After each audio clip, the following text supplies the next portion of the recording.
And today we will be doing the African Goddess Rising. We'll be pulling from the African Goddess Rising. Hi, everybody. Hello, TikTok. Hi.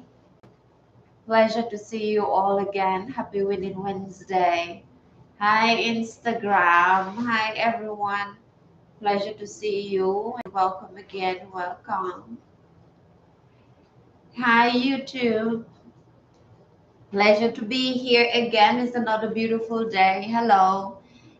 And hi, girl, hold my hand. Hi, Facebook. Welcome. And like I said, today we will be pulling from the African Goddess Rising, one of my favorites, right? And I will be reading also from How to Fight by Thich Nhat Hanh. So wisdom all around. African Goddess Rising, Buddhism, Thich Nhat Hanh, How to Fight. And this book, I read from it the other day, and somebody asked me, is it how to fight what? And for me, I would say basically how to fight your mind, how to fight whatever trauma you went through in your life, right? How to heal yourself, how to fight the generational curses, how to fight the things that are stopping you from moving forward. That's basically what the book is for. And so I'll be picking something from it and read it. My rosemary is turning off, so let me light it. I'm still drinking my morning coffee. Let me light it and then we're going to start. Ladies and gentlemen, for everybody, I spoke about this yesterday. For everyone who has been asking me for one-on-ones, I have made the form. You can find it in the links in my bio. If you also join the Telegram group, or if you're already a part of the Telegram group, you can also find the form, the link to the form inside of there. So for everybody who has been asking me for one-on-ones, I have made the form. And I mentioned yesterday that I will be making the form. And I have done that. So I like it to smoke. Fill the room with smoke. Welcome, people. Just lighten my rosemary and then we are going to start right away. Right away. Oh, yeah. And also, we are having a fitness challenge. A fitness challenge itself is free. So we will be doing a fitness challenge. Hello, Atofaya. Hi, Atofaya. Nice to see you. That name is going to live forever. So I'm going to start with Thich Nhat Hanh first, How to Fight, and then we will go on to the African Goddess Rising. Right? Thank you to everybody putting the hearts. I love seeing the hearts. Thank you so much. Hello, Fatu. Welcome, Fatu. And I have made the form. As I said yesterday, Fatu, I mentioned that I will create the form. Hi, between. All right, between my butt. Fatu, yeah, I have made the form. If you are in the Telegram group already, you can find the form there. Hello, beautiful. And if you're not in the group, you can find the link to the form in the link in my bio right there, wherever you're watching me from. Right. So one by one, let's go with Thich Nhat Hanh. Pick something from there, the wisdom of Thich Nhat Hanh, and then go with the cards for today. My products are leaning. I don't like them leaning.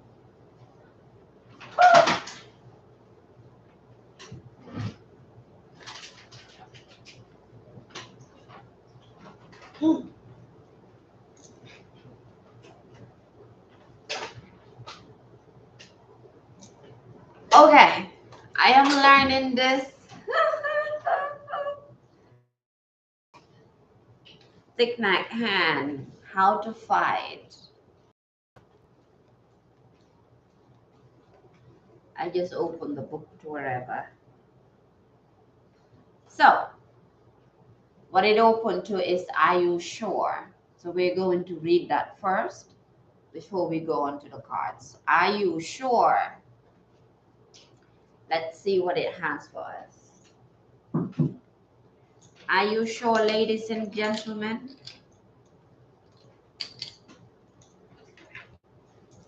Are you sure whatever you're doing is what you want to do? Hey, Lady Jola. Hi, welcome. I wish you had your picture on so I would know who it is.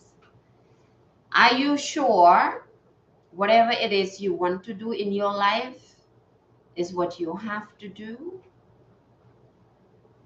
Are you sure the ideas that you have is the way to go? Are you sure that your current job, hello Virgo Queen, hi Queen, greetings, greetings, greetings my Mish, I don't know what it says, 95, greetings 95. Are you sure that the job, so here it opened to Are you sure? So I'm going to read Are you sure from Thich Nhat Hanh. But these ideas are just coming to mind. Are you sure that the job you're currently doing is the job that you should be doing? Hi, Hadi Barista. Welcome. Are you sure? Many arguments and conflicts come about because we are so sure of our own thoughts and perceptions. I was talking about this yesterday. Judah, the Lion of Judah. I love that. The Lion of Judah. I will call you the Lion of Judah.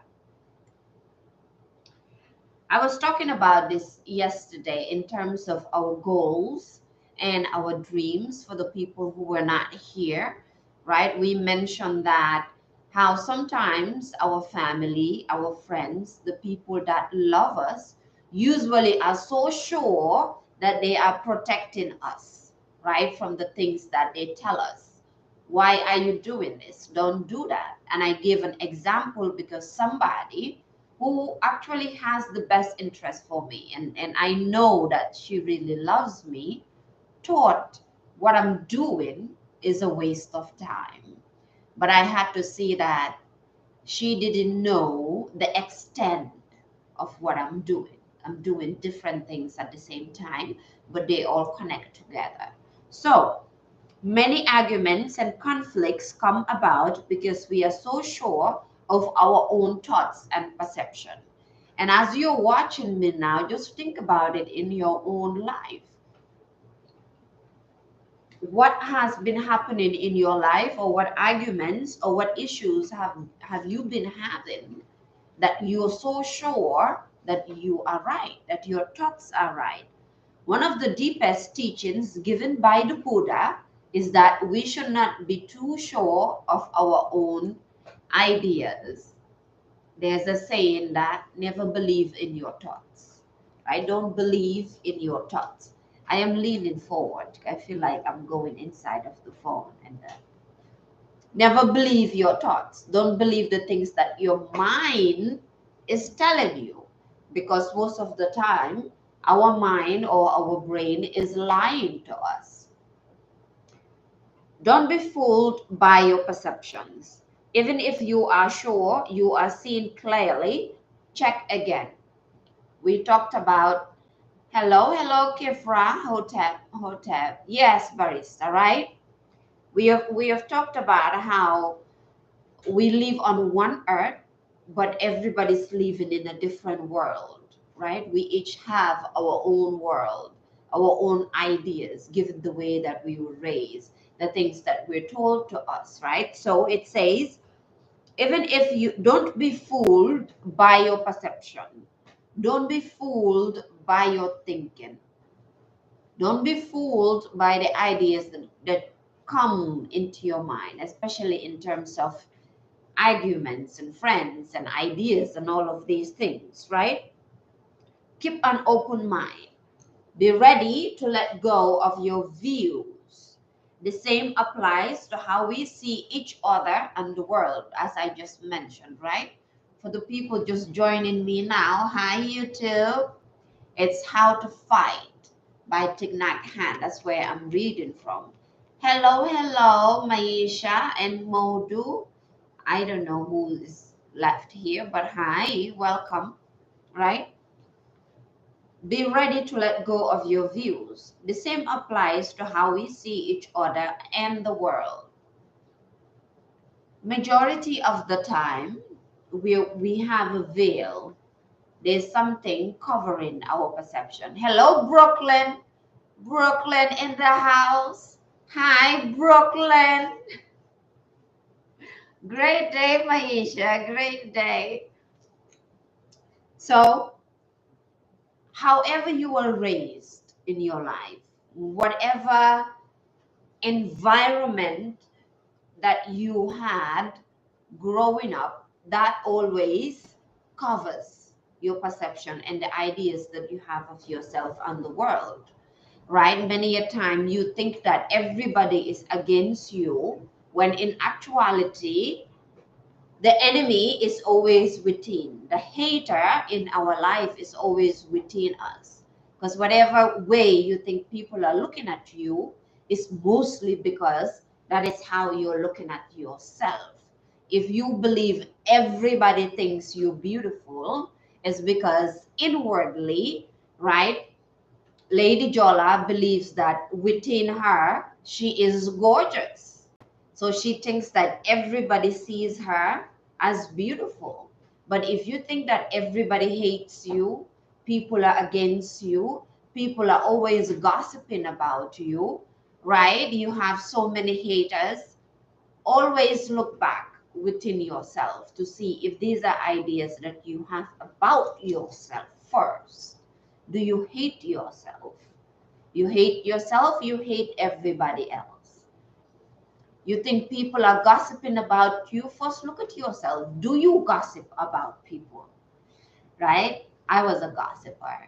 Not really a gossiper, but I was raised in an environment where people, majority of the people gossip.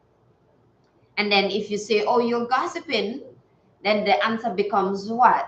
No, I'm not gossiping. I'm just telling the truth. But are we really telling the truth?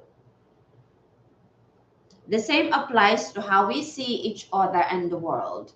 Have we understood the situation clearly?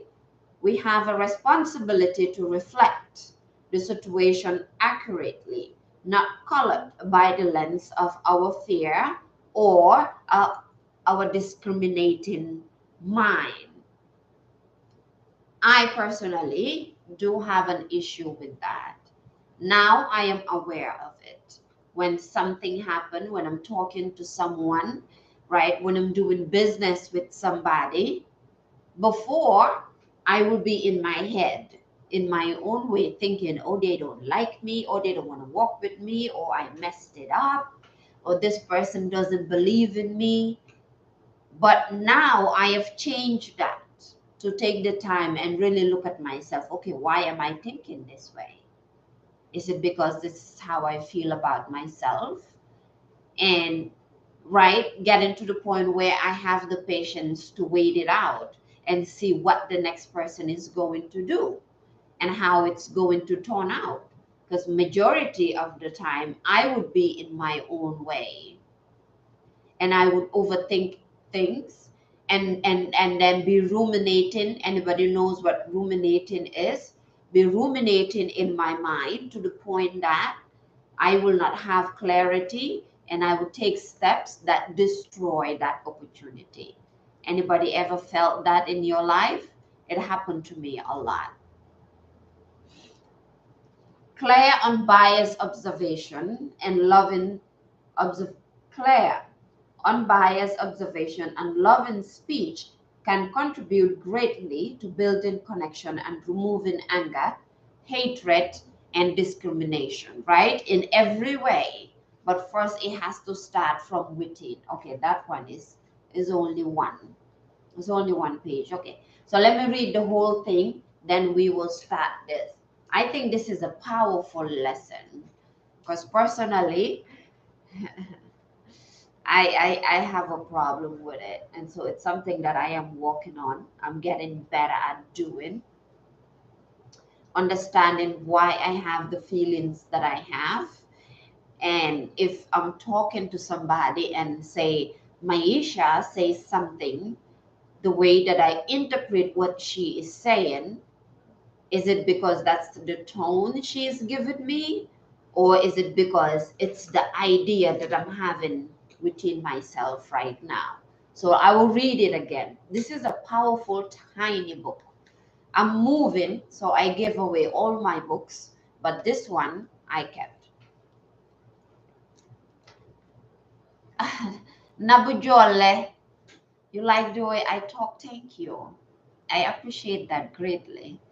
Took me a long time for me to like the way I talk. I never really liked it, right? Because people always told me that I sounded like a kid, and I have been fighting that. I've been fighting sounding like a kid, and I've been fighting looking like a kid because people tell me you look like a kid and you sound like a kid. Now I embrace it. So thank you so much for saying that. So let's read it again. And it's, are you sure? In whatever area in your life, are you sure? Instagram, sorry, the phone is shaking. I'll figure it out. Okay, let's read it, the whole paragraph, and then we go to the card. Are you sure? Are you sure? And we're reading from Thich Nhat Hanh. That's how we're starting. No, I sound so special. Thank you so much. Hi, Becky. Is that Becky? She is so beautiful. Hi, thank you, Becky. You're beautiful too. And I'm sure Nabijola, you also sound special. My Gambian sisters and brothers. Hello, YJY Fashion. Welcome. Where I am from. I am from the world. I am from Earth. Am I sick? Well, the changes of the weather, and it has been raining a lot lately. So, but I like to call it cleansing, right? I drink my cleansing product, so it's coming out everywhere. I am from Senegambia. I always get this question. I am from Senegambia. I was born in the Gambia, West Africa, the smiling coast of Africa. I love, love, love my country and my continent. I have it tattooed here. This is the Gambia, right? And then this is the African map. It says stay true.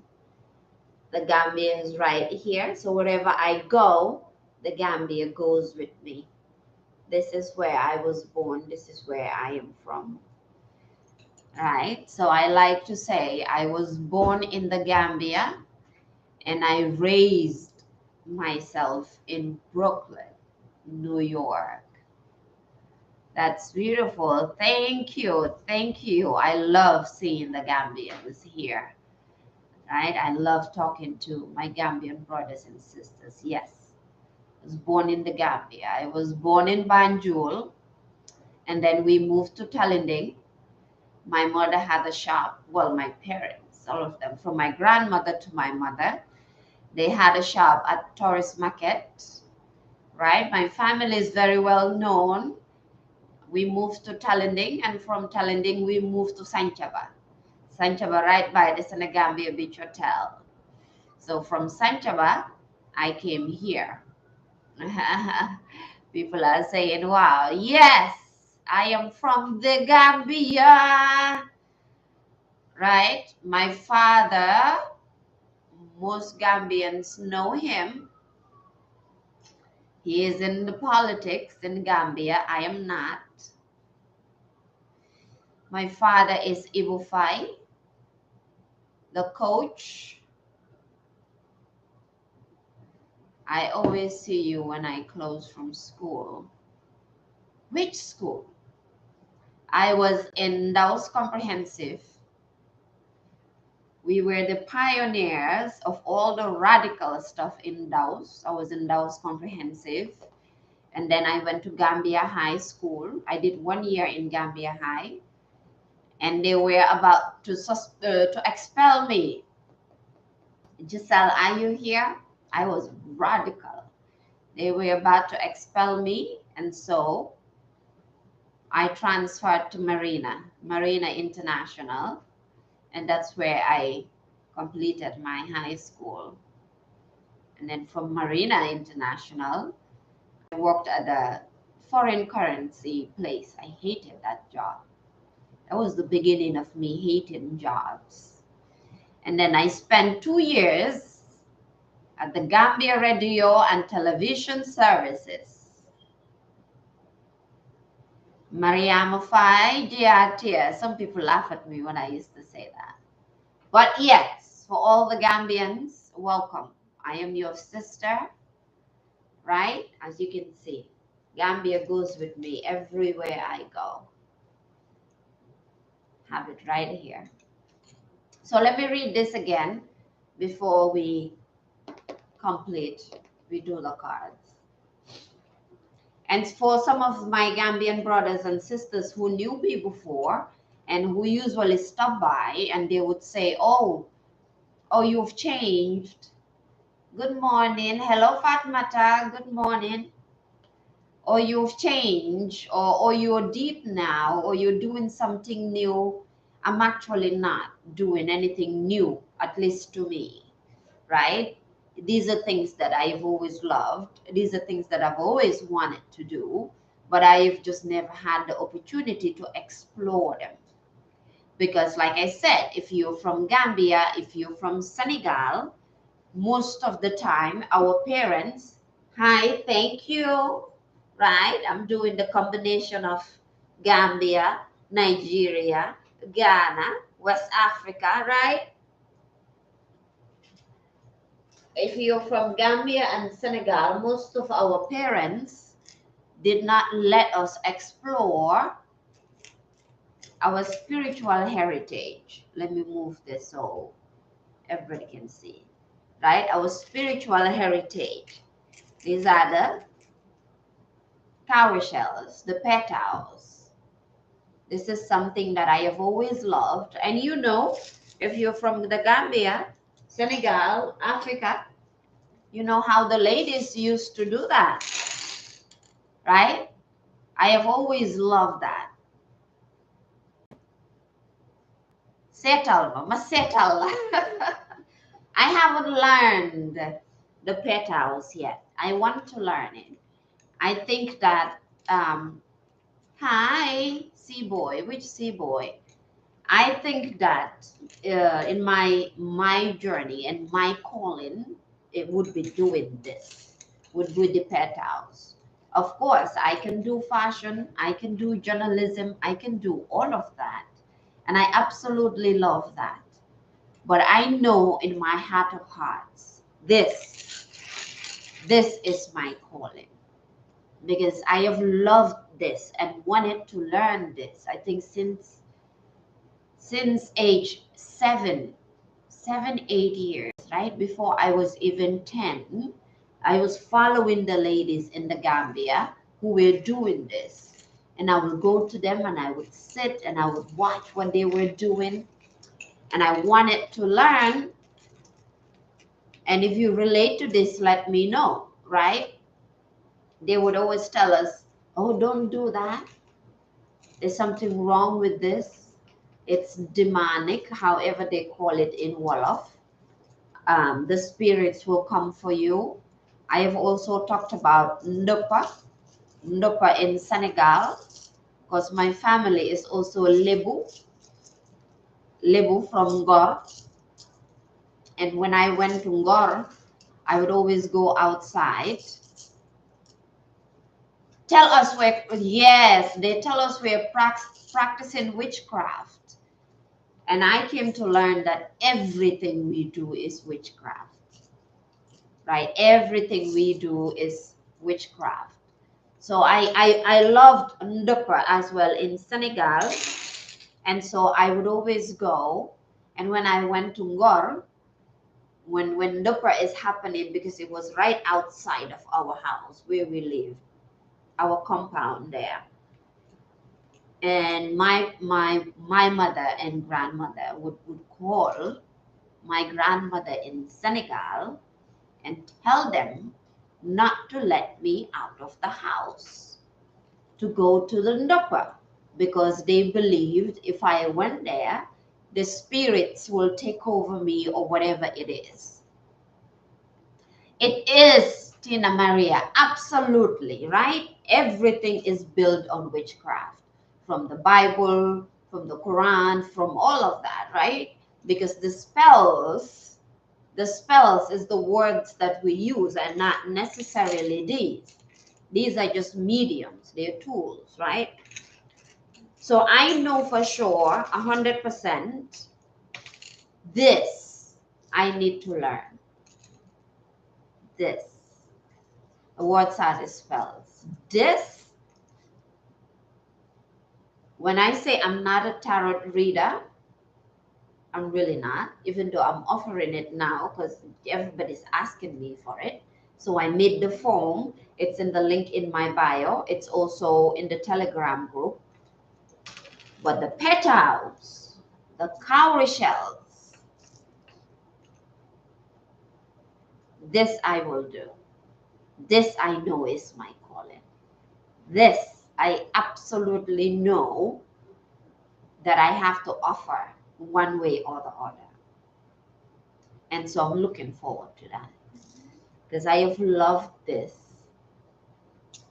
since I even knew, before I even knew what it was, right? And since I was 5, 7 years old, everywhere I went, I had cowrie shells. To these shells, I was gonna buy some and I didn't because of my bloodline's belief. I didn't care. I walked around cowrie shells everywhere. I know my creator's calling me, so I'm not sure why, but I love them. You should. You should. And look more into cowrie shells. It's a powerful tool. You love shells, yeah. Not everybody is called to cowrie shells, but it pulls some people in. And for me, it pulled me in before I was even 10. I can't remember the exact age, but before I was even 10. And so I have had cowrie shells since then. Even the anklets that people wear, I have never worn the chain. I've always had, um, I think I threw mine away. So I would always have like this, the bracelets with shells all around my legs, my foot. I just took it out. Yeah, that's our culture. I've loved them since a little girl, so I wrapped them in my hair when I slept at night. Exactly. When I did braids, I could never do braids without shells. Everything I do, even my keychain has shells on it. Everything has shells, cowrie shells for me. I'm surrounded by them, right? Okay, so let me read this and then we go into the cards. Are you sure? Many arguments and conflicts come about because we are so sure of our own thoughts and perceptions. One of the deepest teachings given by the Buddha, and yesterday I spoke about 4 noble truths. I have to find it again. 4 noble truths. In whatever wisdom archive list books that you have, add that to it. There's actually a playlist of it. I'll put it in the Telegram group. Four Noble Truths. It's Buddhism, but wisdom is wisdom. One of the deepest teachings given by the Buddha is that we should not be too sure of our own ideas. Don't be fooled by your perceptions. Even if you are sure you are seeing clearly, check again. Keep an open mind. Be ready to let go of your views. The same applies to how we see each other and the world. Have we understood the situation clearly? We have a responsibility to reflect the situation accurately, not colored by the lens of our fear or our discriminating mind. Clear, unbiased observation and loving speech can contribute greatly to building connection and removing anger, hatred, and discrimination, right? Take Nag hand, how to fight your mind, how to fight your beliefs, how to fight the ideas that you have. I'll put that right here. Let's go into the cards. African Goddess Rising by Abuela Abrams. Her cards are powerful as well. This is in terms of smoothness and easy to shuffle. This is one of the best cards for that. Excuse me, Scout, where I am from. Guess, where do you think I am from? Given my accent and my look and everything, give me a guess.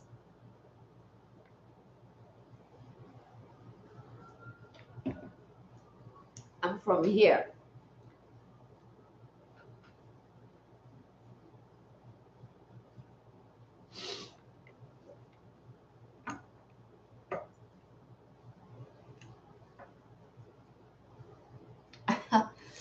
Hope I am worth listening to. That's an interesting statement to make.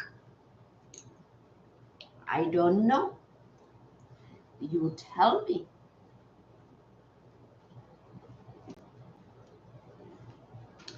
If I am worth listening to, are you worth talking to? Doesn't sound like you are worth talking to.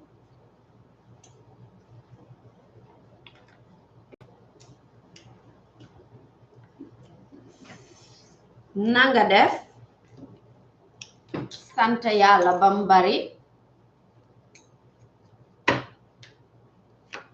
Hello, doctor. Hello, my Senegalese brothers and sisters. I am from Senegambia. Mashallah, mashallah.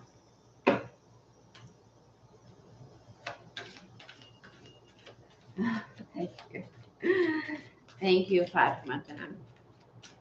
Anybody from Ngor or has family in Ngor? Ngor Wakam Yoff. Anybody from Ngor?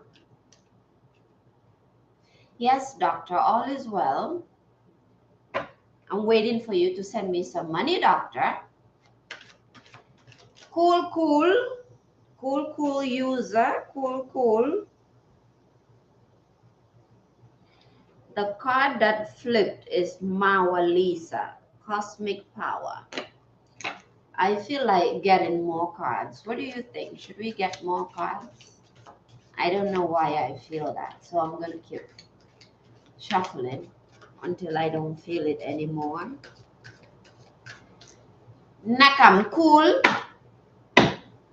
I've missed a lot of things from the Gambia. So I'm still a little bit old-fashioned. More cards, doctor. Okay, doctor. Let's see what else come out. Hello. My Gambians, brothers and sisters.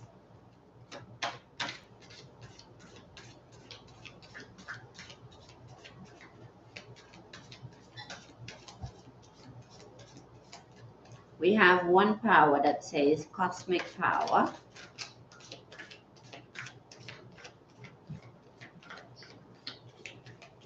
I am going to do 2 shuffles, and then if nothing comes out, I'll pick one.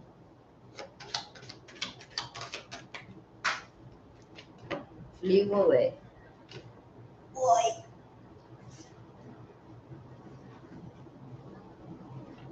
Boy. The second card is, wow, Mam Kumba. Mam Kumba. Bang. Speak up. Fatima Tabalde. Speak up. Right? Speak up. Ah, Fire Siloneka. Nuyu naa la. Right. noonu la làkk leen ma olof. Yeah. Làkk leen ma olof. Who are the new well-known Gambian and Senegalese artists? Who are the new ones?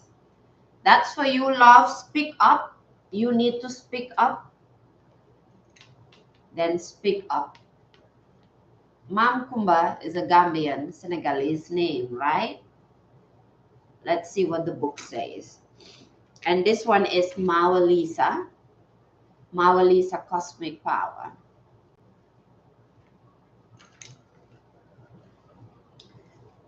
Let's start with Mawalisa because that's the first one that came out.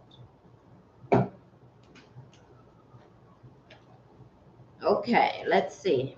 Number 2. That's page 4.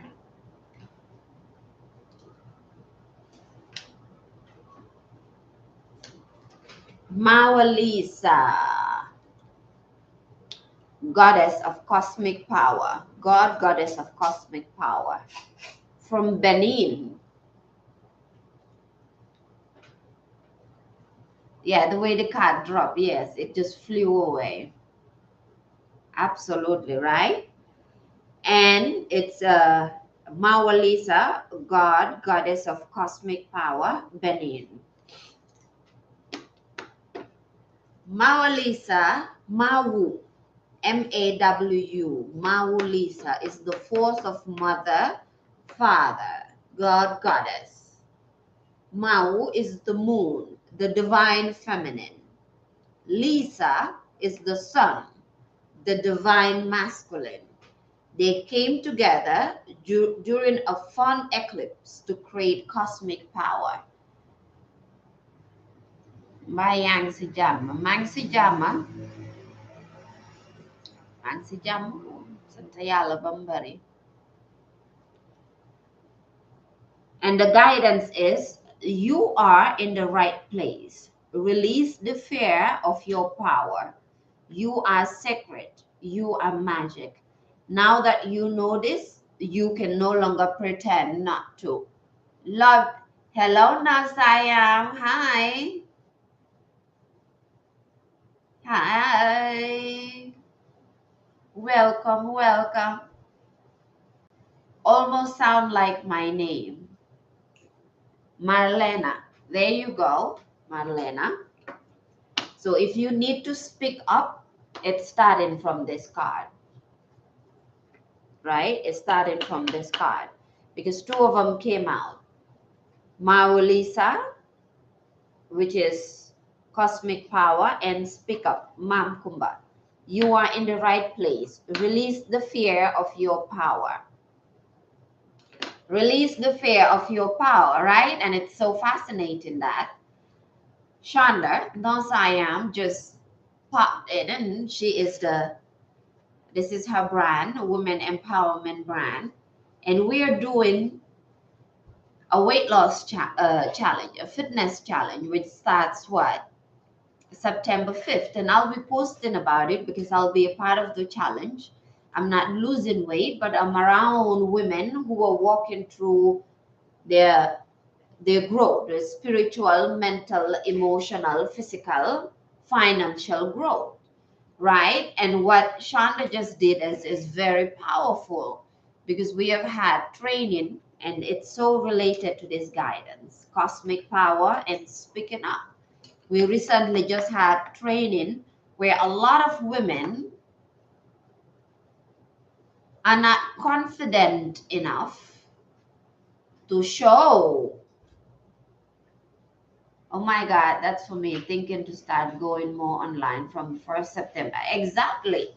To show themselves as they are because there is no confidence. You feel like you've gained weight. You feel like nobody's going to like you. You feel like your body is whatever, whatever. And so what do? You hide yourself. Most of us wear all these baggy clothes, and no offense, I absolutely love baggy clothes, but some of us are hiding. We're hiding our face behind the makeup, even though I love makeup, but as you can see, this is the best I can do, right? Hiding our face behind makeup, hiding our hair, hiding our body. We don't have the confidence. Some of us are slim, like me. And Fatumata, I'm going to call you out, Fatumata. But still, there's confidence lacking. Thank you for not bleaching your beautiful skin. It was a struggle, though, realize. Been trying to lose weight all this while, but it's not working. It's working. If you believe it's not working, then it's not going to work. And so I don't know what your name is, but I would love for you to join my Telegram group. It's free. We'll be doing the challenge. We're preparing now, and it starts September 5th. And I'll be sharing all the workouts, and it's you do the workouts at home. You don't need to go to the gym or anything. And I'll be sharing that in the Telegram group, right? Thank you for not bleaching your beautiful skin. Realize it was such a struggle not to. It's a bit complicated topic, and try exposing women is a debatable topic. What exposing women? Scala, you're new here. If you're new, listen. If this is triggering you, listen, right? Your name is Clara. Hey, Clara. Yes, join us. It's a whole group of women who are part of the challenge. It's free, right? Unless you want to win prizes. But if you just want to lose weight, you don't care about anything else, please, we would love to have you. Like you see, women empowerment, that other person, Scala, if you're new here, listen, just take it in. If this is triggering you, be you a man or woman or whatever, still take it in. Just sit with what I am saying. We don't bring people down, we empower. I cannot wear a woman empowerment brand and try to expose women. We're not exposing women. And I'm actually talking about the owner of this brand, right? The owner of this brand took that step. All right? Tell Scarlett to relax. I said I am cleansing and detoxing during that time. I don't need to lose more weight. The same for me, right? I don't need to lose weight either. I don't want to either. But I will be a part of the people, and I can't also win any of the prizes because even if I lose weight, it's not going to show much. But I will be a part of the people empowering, and motivating the other ladies. As I said, the owner of this brand just recently, if you follow me on my Instagram, hello Sonia, hi Sonia, welcome. Right on time, right? We're talking about cosmic power, and then I will be reading Speak Up. These are the two cards that came, and it's from the African Goddess Rising. Right, and as I was saying, I was talking about the owner of this brand. She is going to be a part of the challenge, right? To lose weight. She wants to lose weight. But what she did, the step she took, even before the challenge start, is very powerful as a woman, because she wore her bra and she wore her shorts, and she took a picture of herself just the way that she is, as she is, posted it on Instagram, and that's part of the empowerment challenge, right? So what I'm saying that is, a lot of us women, especially women who are in the business that we do and the things that we talk about, right, Sonia? It's very difficult for us to show ourselves as we are naturally, to say, hey, this is me, this is who I am, take me or leave me, right? Like Carla. So there's Scala and Carla. Like Carla said, like, confidentially, it's just a whole plate of coincidentally, I just ate a whole plate of benachin. Namana leka benachin. Like Carla said, she believes that she cannot lose weight. She's already saying, I've been trying to lose weight, but it's not working. So these are ideas that we have. So the owner of the brand just pioneered it and just started. Now posted her picture yesterday, and that is empowering, right? So let's read it, and you will see why I'm saying this. You are in the right place. Clara, you are in the right place, even though you've been trying to lose weight and it hasn't been working. You are in the right place. Release the fear of your power. I would love to win the prizes. I missed the training yesterday. It's for the prizes. It has to show that your body has actually changed in terms of losing weight. And me and you, we are like what, 100 pounds? I'm kidding.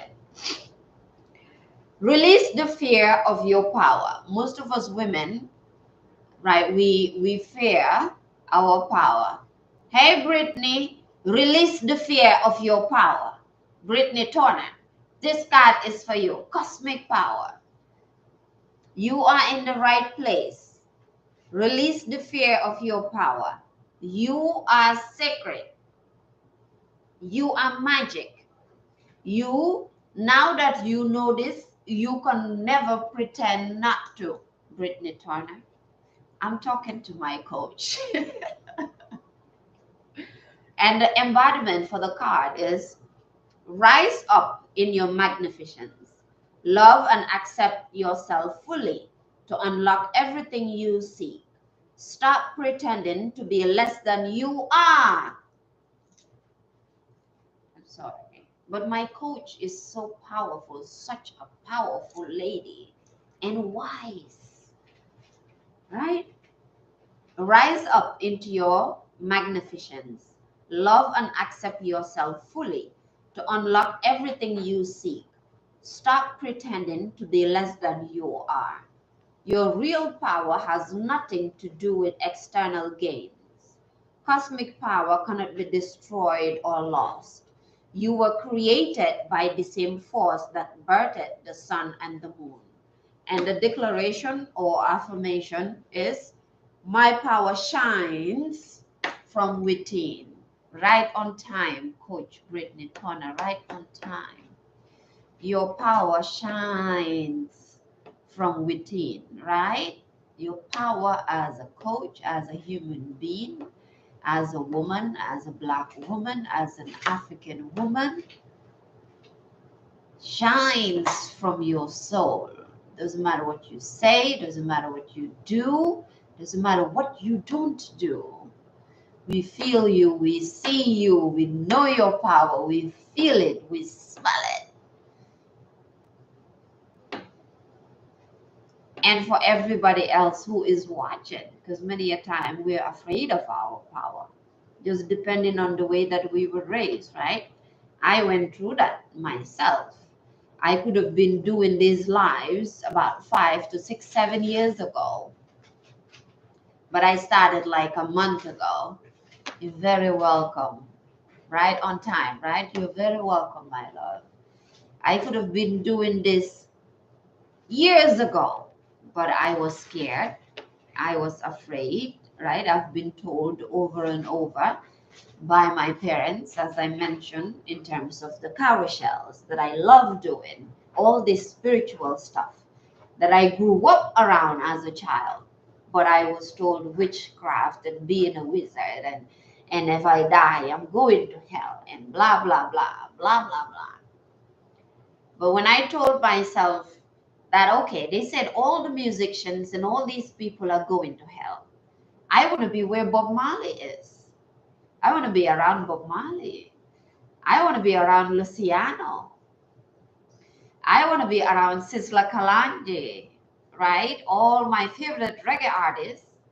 If those musicians are going to die and go to hell, then I want to be where they are.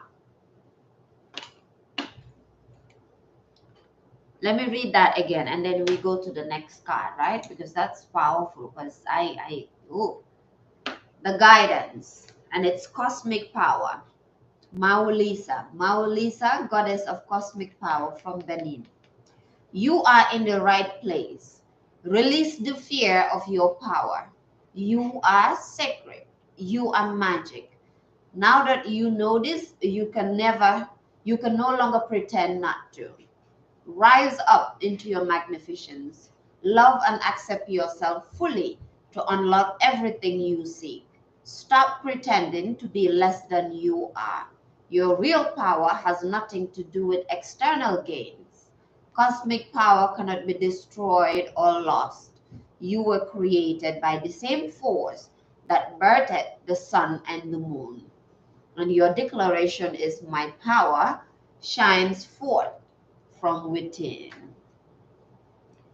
And the next card is speak up. Speak up. Too much myth with our African parents. They were very superstitious, very superstitious. It's not easy with selves. What do you mean selves? And if you believe it's not easy, then it's not going to be easy. Yes, we're thinking that other people will think, yeah. But they will say, that's how I was described. I am sacred.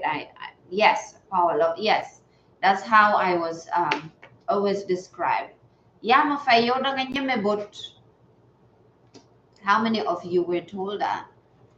For the Gambians that are here, how many of you were told you're and for the people who can speak Wolof, it's basically being told as a woman, you need to be heard or not seen, or you don't need to be heard. I know even for me, they would tell me, lower your voice, lower your Dama Opal. Exactly, me too. I used to get that. Dama Opal. That's basically telling somebody that they are too much. Right? They are too much. So Mam Kumba, that's 33.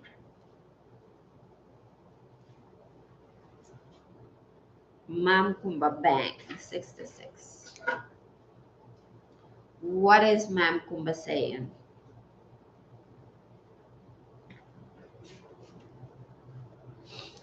I told you, Mam Kumba is from my family.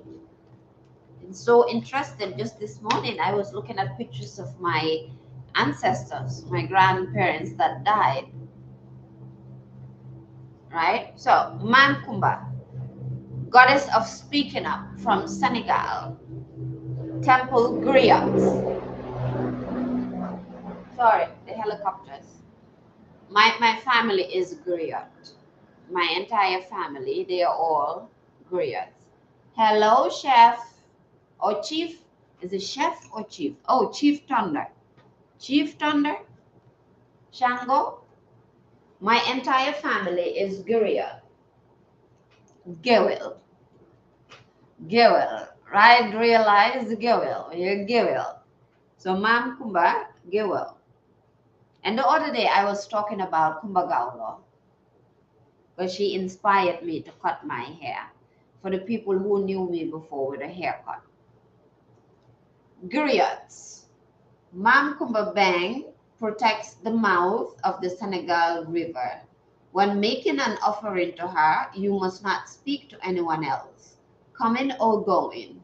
Sing for her, chant for her, call to her, give Goddess Kumba your voice, and she will be happy. On my, even in the group, even in Girl Hold My Hand, I posted a video on the spiritual power of African dance and music and songs. The first day I saw you, I thought you were from South Sudan. Possibly, I could have ties. You know, all of us have ties. In Africa, it's basically one, but we have been made to believe that we're different. But Sudan, Ethiopia, Kenya, those are things that I've always heard, right? People always think I'm either from Sudan, from Kenya, from Ethiopia, and I take it in. So speak up, speak out, speak on it. You have a right to be heard.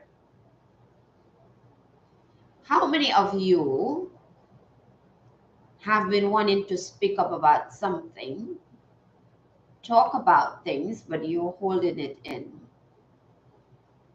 You want to talk to someone, but for some reason, you just can't. You have a business and the business requires you to be out there, but you are not doing it. No way, Babis. No way. I refuse to believe you. No way, baby girl. I refuse to believe it. No, no, we have to destroy that. Somebody else maybe, not you. I'm kidding. Right? I'm kidding. Say our own African, we are all one. Just find you right now. Oh, thank you, thank you, thank you. Yes. We're definitely all one. Ramatulai, what are you saying? Moroccan. Hamalingawa. Hamalingawa. But right, you have a business that requires you to come forward to show yourself, and you're not doing it. I was that person. You need to communicate with your spouse. That's you. We need to stop that, right? We need to speak up. We need to speak out. It's a part of empowerment. I'm sorry. It's been 1 hour. I'm sorry. So the alarm goes off, right? If you think your husband is cheating on you, then maybe he is cheating on you. Why do you think your husband is cheating on you? Why would that even enter your mind? Do I believe in witchcraft? What is your definition of witchcraft, Kat? How would you define witchcraft? When you were growing up, what were you told is witchcraft? And for Iris, why do you think your husband is cheating on you? What do you feel? What do you see? Where is that idea coming from? And what made you have that feeling so much that you will come on a live on social media to ask? So where is it coming from? Mama Dicante, I don't know who it is, but the name just, sorry. Okay, let me read that again. Speak up, speak out, speak on it. You have a right to be heard. Great morning, princess. You are betraying yourself by not speaking up. Fatumata, Babis, right? I can't believe that's you. But don't betray yourself, baby girls. Do not do it. Don't do it. Good evening. Good evening. Blow Your Mind Studios. Thank you. You saw him save ladies' numbers with a male name. Iris, if you go to the link in my bio, you can book a one-on-one and we can talk on that, right? because I will have to ask you more questions. Like I always say, the cards cannot tell you what you need to know. It's basically the person behind the cards who can help you look deeper into it. And for that, right, I cannot tell you 100% that he is cheating, but in terms of clearing your mind, having the clarity and the confirmation you need, I can help with that. Makaya, go to the link in my bio and book a session, 30-minute session, simple, straightforward, and yes, we can do it. The form is in the link in my bio. You can also join my Telegram group, and yes, I can do that. I'm not a fortune teller, so I cannot tell you if you will be rich in 5 years, right? I would have told myself if I would be rich in 5 years. You are here, yeah, right? So let me read that again. Let me go over that again, right? And listen, ladies and gentlemen, I'm sorry, blow your mind. Okay, so let me give this announcement and I'll continue reading this, right? Because so many questions coming in. If you want to book a one-on-one, there's go to the link in my bio and book a 30-minute one-on-one. I don't think you need more than 30 minutes, but after that 30 minutes and you still want us to speak again, then you decide. But you can go to the link in my bio, book a one-on-one. We will sit one-on-one on Zoom live, me and you, and then we can talk. Okay, so let me finish. Blow your mind, I'm sorry. I don't know the future, Dolph. Nobody knows the future. Nobody can tell you what's going to happen in the next second, right? I don't know what other people say they can tell you the future. Nobody knows what's going to happen in the next second. Nobody knows what's going to happen tomorrow. Nobody knows what's going to happen in an hour. If people tell you that they can tell you the future, ask them first if they can tell themselves their own future. All right? I'm not going to lie to you. Do I want money? Absolutely. Will I sell my soul for it? Absolutely not. Nobody can tell you the future because nobody knows what is going to happen in the next second. If we knew that, we will know when we are going to die, and we will also know when we were born. Nobody knows that. So I cannot tell you the future because I would have been able to tell myself the future. In Poland, there is one man predicted future. He also find dead bodies. Well, power to the man in Poland. I don't know, right? I don't do that. And I don't go asking people if they can tell the future. Because during my journey, I have seen that consciously. Nobody can tell you what's going to happen in the next second. I can tell you this, how you think, what you believe, the ideas that you have about your life can create your next second. So what are the ideas and beliefs that you have? I can't tell you, but you know, because I'm not in your mind. Okay, let me move on. I'm sorry. Blow your mind. Sorry. Okay, let's go on. The guidance. Speak up, speak out, speak on it. You have a right to be heard. You are betraying yourself by not speaking up. Your words have power. Own your voice. As the old saying goes, stand up for something or fall for anything. Being neutral is not an option. When you stand firmly in your truth, you have thoughts, opinions, beliefs, and convictions. What do you stand for? And this is our West African mother talking to us, right? What do you stand for? Tell somebody today. And the declaration is, I claim my voice. I speak out and I speak up. to the people that find it difficult to speak up, to the people that find it difficult to speak out. I think if you look this up, even I think higher than dying, or even after dying, the one thing that people fear the most is public speaking. Yes, speak out, right? The videos that you're doing right now, Fatimata, they are beautiful. Obviously do them. But then how about your voice and the wisdom you have? What is your story? What are you going through? What is your transformation? Right? What have you transformed? What have you changed in your life? So share that as well. Good day. Good day, Kine. These words are so true. Thank you. Dolph, you have to look into yourself, right?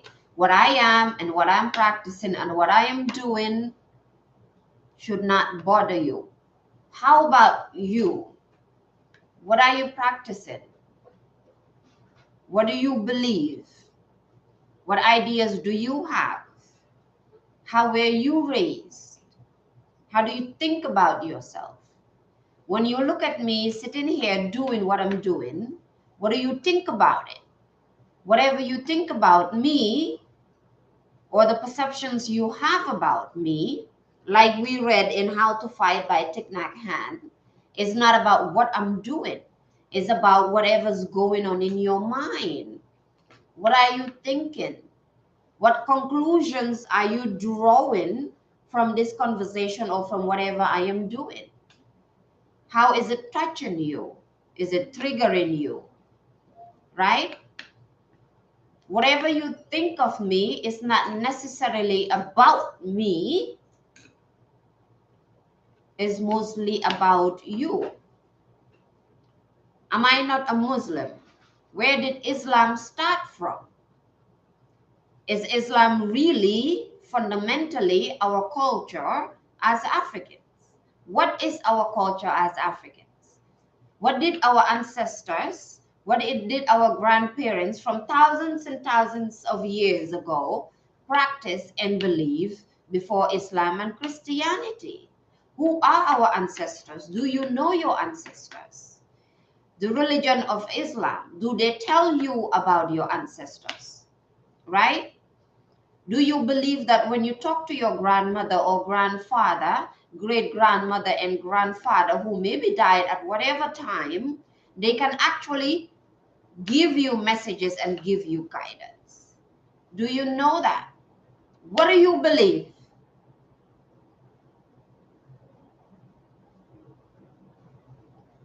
What do you believe?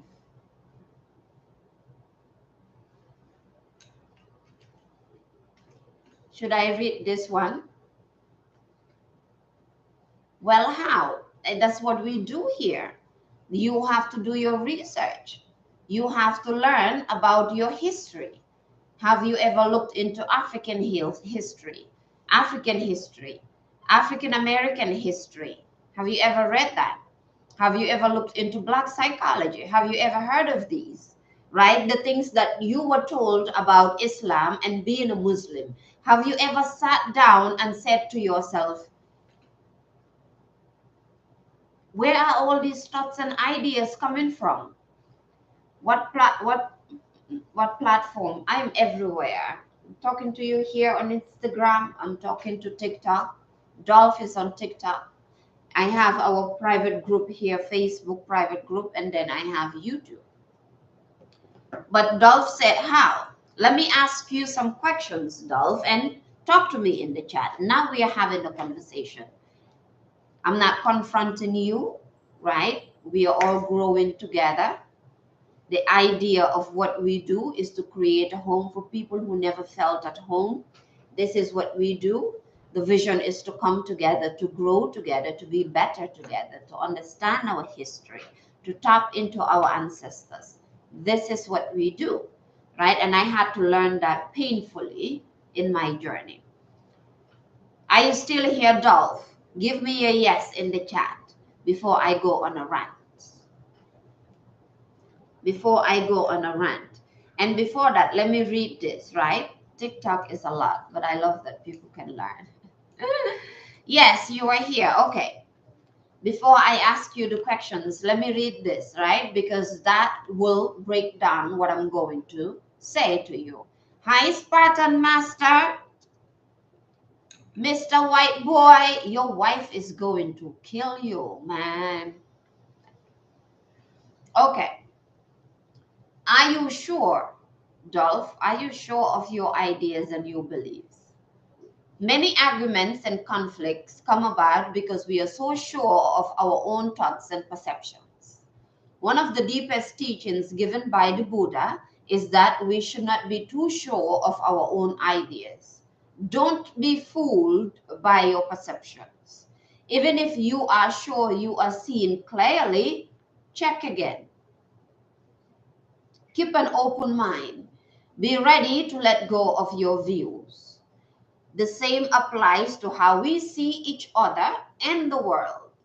Have we understood the situation clearly? We have a responsibility to reflect the situation accurately, not colored by the lens of our fear or our discriminating mind. Clear, unbiased observation and loving speech can contribute greatly to building connection and removing anger, hatred, and discrimination. Right?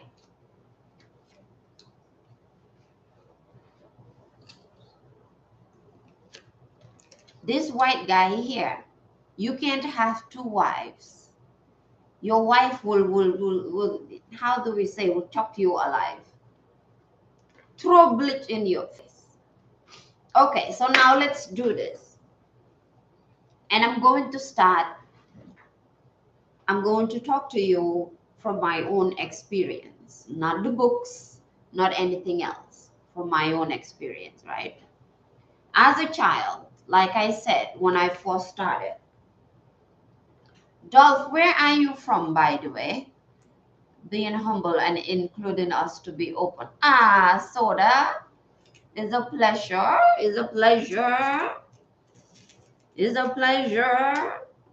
I prayed to my ancestors, to everybody, to God, to Allah, to Jesus. I prayed to everybody that when I get out of my depressive state and just that, whatever issues that I went through, right? This is what I will do. I will give back to people. So I have to uphold that. You are from America, great. So you are African American. Are you Muslim? Are you Muslim? St. Vincent and Grenada. Hey, my Caribbean brothers and sisters. Absolutely love the Caribbean. Okay, so let me generalize it, right? Because this applies. Texas in the house. Texas is hot.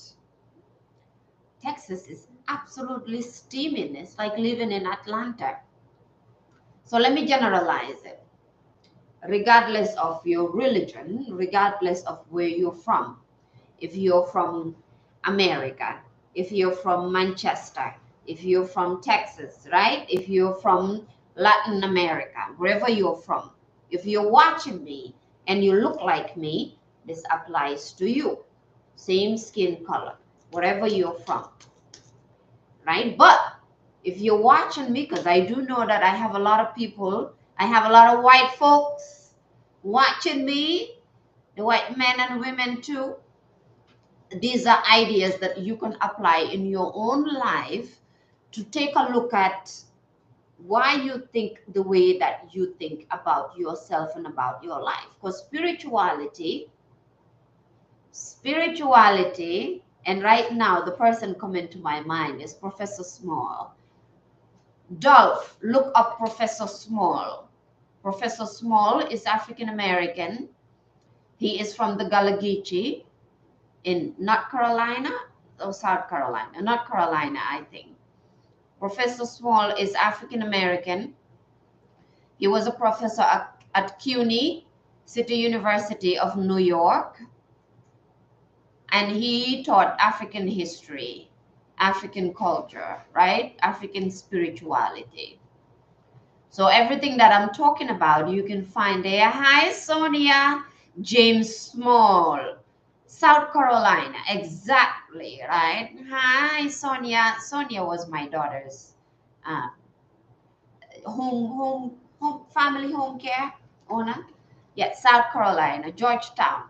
There you go. Look up Professor Small, right? So don't hear it just from me as an African or another African person. Hear it from another fellow American who has traced his culture and lineage back to Africa. And they have trips. They have trips to Egypt. They have a hotel in Ghana. They take people to Ghana. So let's talk about it this way. As a child, myself, like I said, when it comes to the cowrie shells, these are things that I've always loved. I was born and raised in the Gambia, in Africa, in the African continent. That's where I was born and raised, right? But as we spoke about, most of us, even the people that were raised in Africa, many of us have been told by our parents and the people who raised us that liking or loving these things are witchcraft, being a wizard, and things like that. To the point where now what we are seeing is that many people, if you don't say that you're Muslim or you're Christian, they believe that you're pagan. But what is being a pagan, right? And also in African spirituality, it is being called demonic. Demonic in Christianity, demonic in Islam. Also, in Christianity, a lot of people talk about what? Church hurt. And are you still here, Dolph? And are you hearing, right? In Christianity, it's church hurt is talked about. In Islam, from my experience too, there is something called mosque hurt. Mosque hurt, where all these things that our ancestors knew and did from years ago have been stripped from us. Thank you, Mike. Thank you. I love my color, right? And as I was saying about my story, and with a lot of people, you come on and talk about my color, it is the only thing that I've never hated about myself. It is the one thing that I never hated about myself. But given the way that I was raised in a Muslim family, in a Muslim environment, and I have met Christians who talked about this as well, where everything about you has been stripped away. Hello, Usaino. Which Usaino is that? Everything about you have been stripped away because you are either a Muslim or you are a Christian. But Islam and Christianity, has it fed your soul? Has it fed your soul? For me, from a Muslim family, it never fed my soul. My brother, Usainu Fai, send me a message. Wala nga nyo sa Instagram. I need to see your picture. I can't see it now. For me, coming from a Muslim family, being so hungry to learn about Islam, to read the Quran, and I have heard Christians talk about this too. When you go on Twitter and you look at Black Twitter, these are the things that they break down and talk about every single day, right? In these religions, which are the Abrahamic religions, Have they fed your soul? Have you felt like you truly know yourself and you are in touch with who you are? Some people can say yes. For me, it was a no. But then I had to realize that even the way that I was raised and the people that raised me, they themselves didn't even know the teachings of the Quran that much. Right? But if you go back in history, you go back in psychology, have you ever asked yourself, has the world always believed in Christianity and Islam? Is Dolph here? Have you ever asked yourself that? And anybody else, especially for the people who, are not familiar with this topic. Have you ever asked yourself whether, whatever years ago, whenever the universe started, has it always been Christianity and Islam? Have you ever wondered that maybe there was something before that? Right? Why are we told that God is in the sky? For some of us, why is it that when we pray, we do that? Or when we talk about God, we point our hands up? Why? Have you ever asked yourself, why do we go to Mecca? Why do we go to Jerusalem or wherever it is that people go to pilgrimage? Yeah, for Christianity. Why do we go to those places?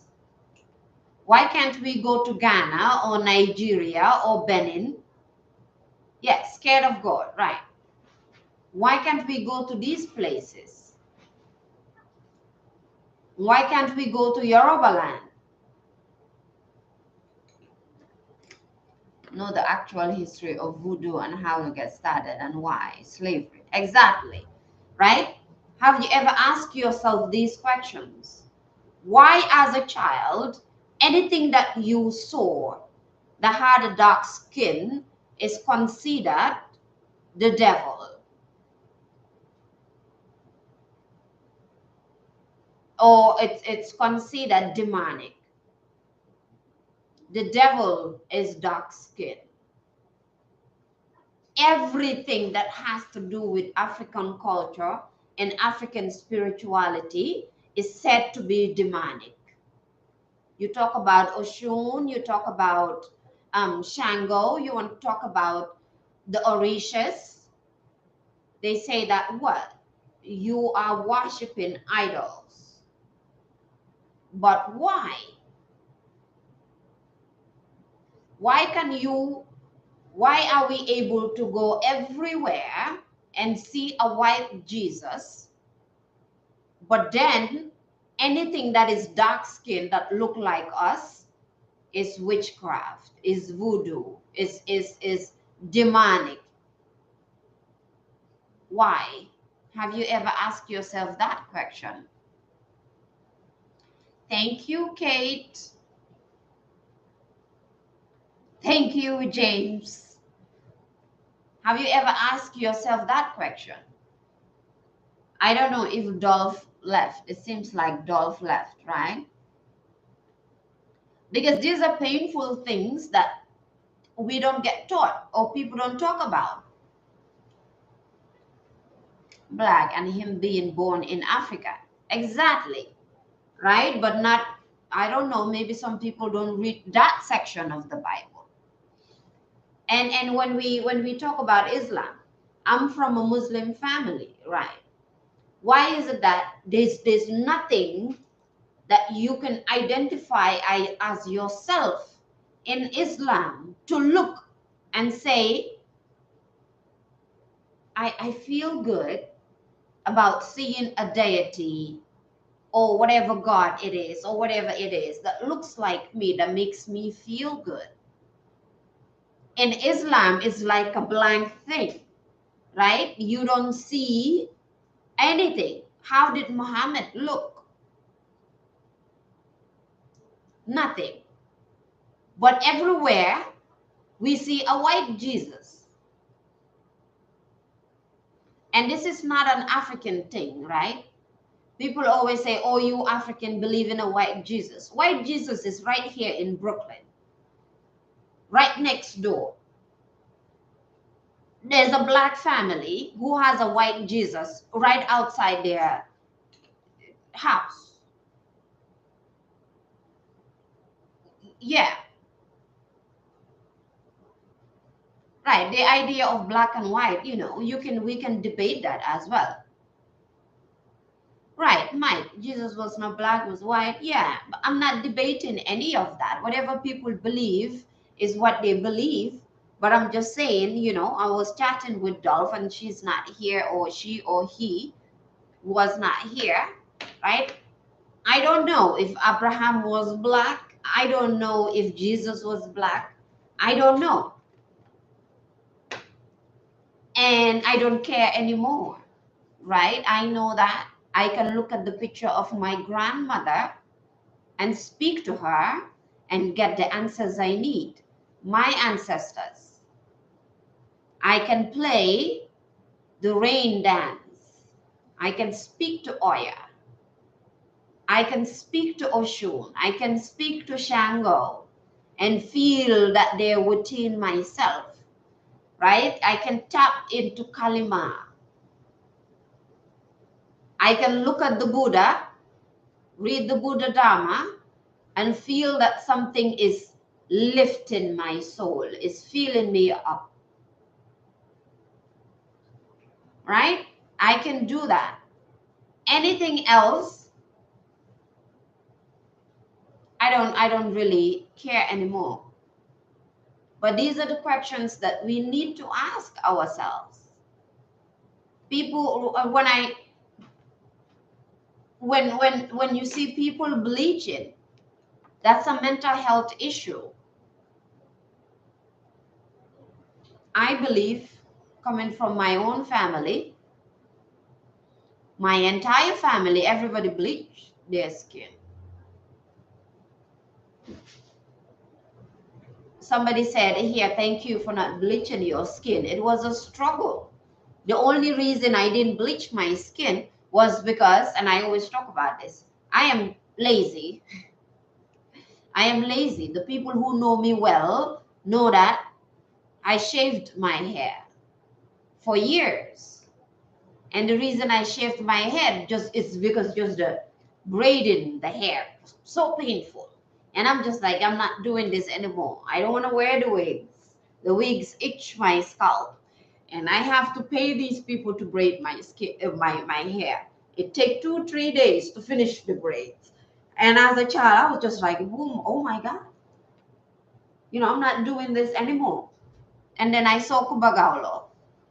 Kumbagaulo shaved her hair. And then I saw Grace Jones shaved her hair. Then I shaved my hair. Yes, Mike. Right? Right? People never look down on people bleaching. Never look down on people bleaching. My mother bleached her skin. My grandmother bleached her skin. A lot of people have family who bleach their skin. And like I always say, right? Always ask what happened to them, not what's wrong with them. Always ask what happened to them, because something happened to them. Both men and women bleach their skin all around the world. What happened to them? How were they raised? I was given a bleaching cream by the time I was 10 years old. I think, I don't know, 14, 15. But I saw how people applied it. I saw my own mother, how she applied it. That's why I said I was lazy. And it is so much work to apply bleaching cream. And I'm like, I am not doing this. This is so much work. This is too much work. I cannot do this. And I'm not going to do this.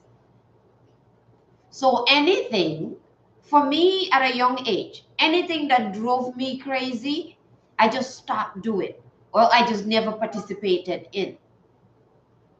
And I think that's why I always say what I'm doing now is not new to me.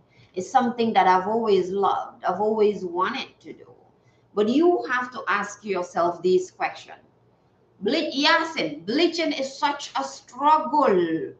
You buy the creams, you have to apply it, you have to mix it with this and that.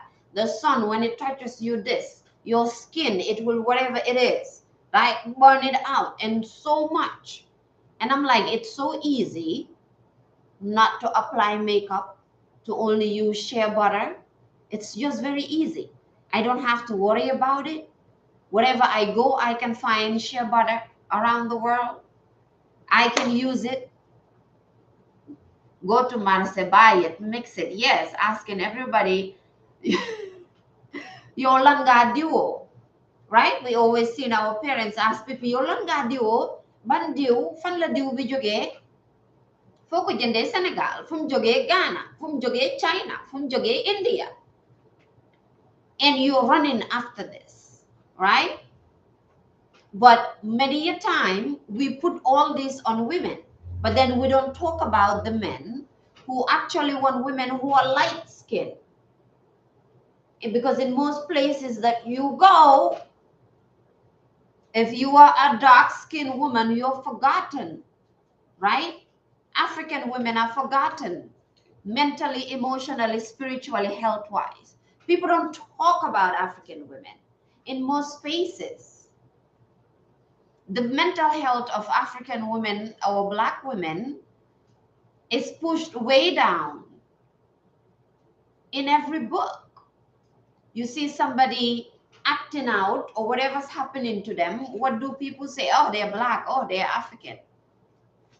Instead of what happened to them?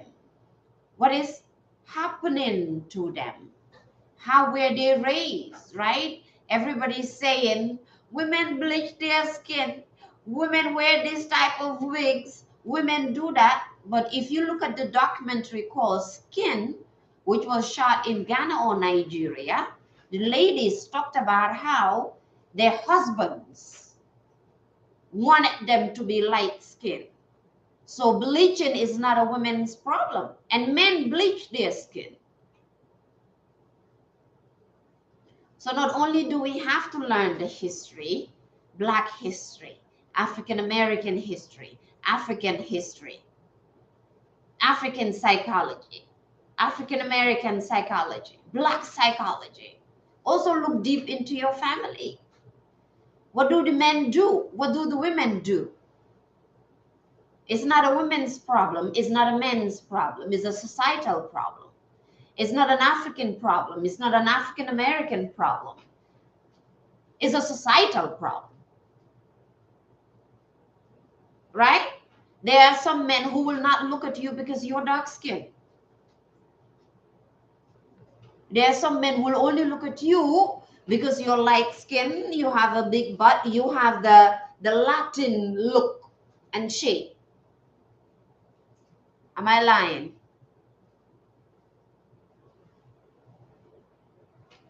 You love, like I said, you need to study, right? Study in terms of Black, African American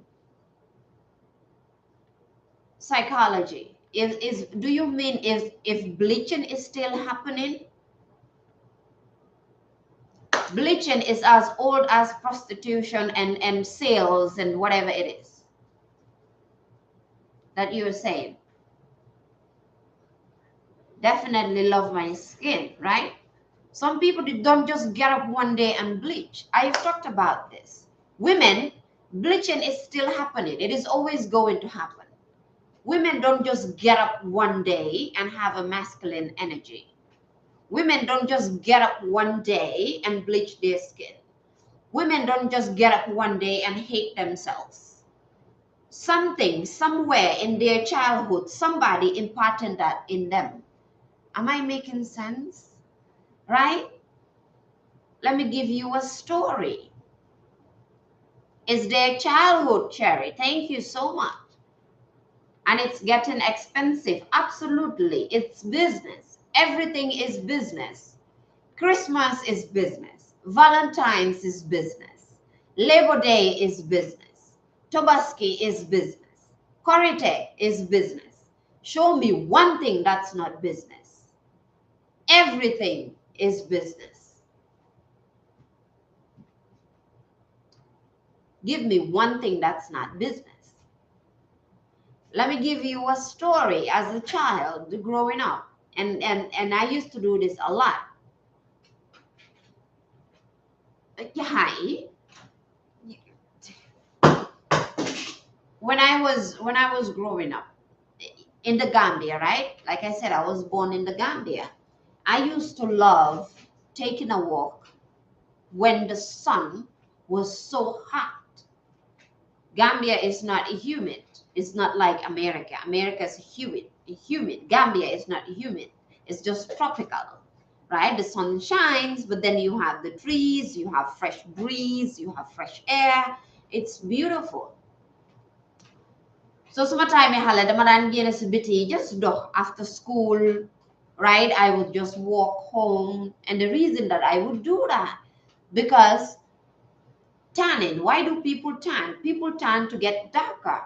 So even though I was already dark, or I am already dark, when I walk under the sun, I get a lot darker. And that used to just blow my mind. So for me, my skin color was absolutely amazing to me. Not amazing like, but just fascinated about it. So I would take long walks, and then I would just get darker under the sun. And when I get darker, I'll just leave in front of the mirror, looking at myself like, wow, I am so dark, so beautiful. Wow. I swear to God, Fatima, I used to do that as a child. But I would get laughed at by other people, by my family members, by my own mother, by my grandmother. Why? Because they would say, you look so dark. You are so dark. You need to get out of the sun. Now, how many kids were told that from Africa, from India, from Brazil, from Latin America?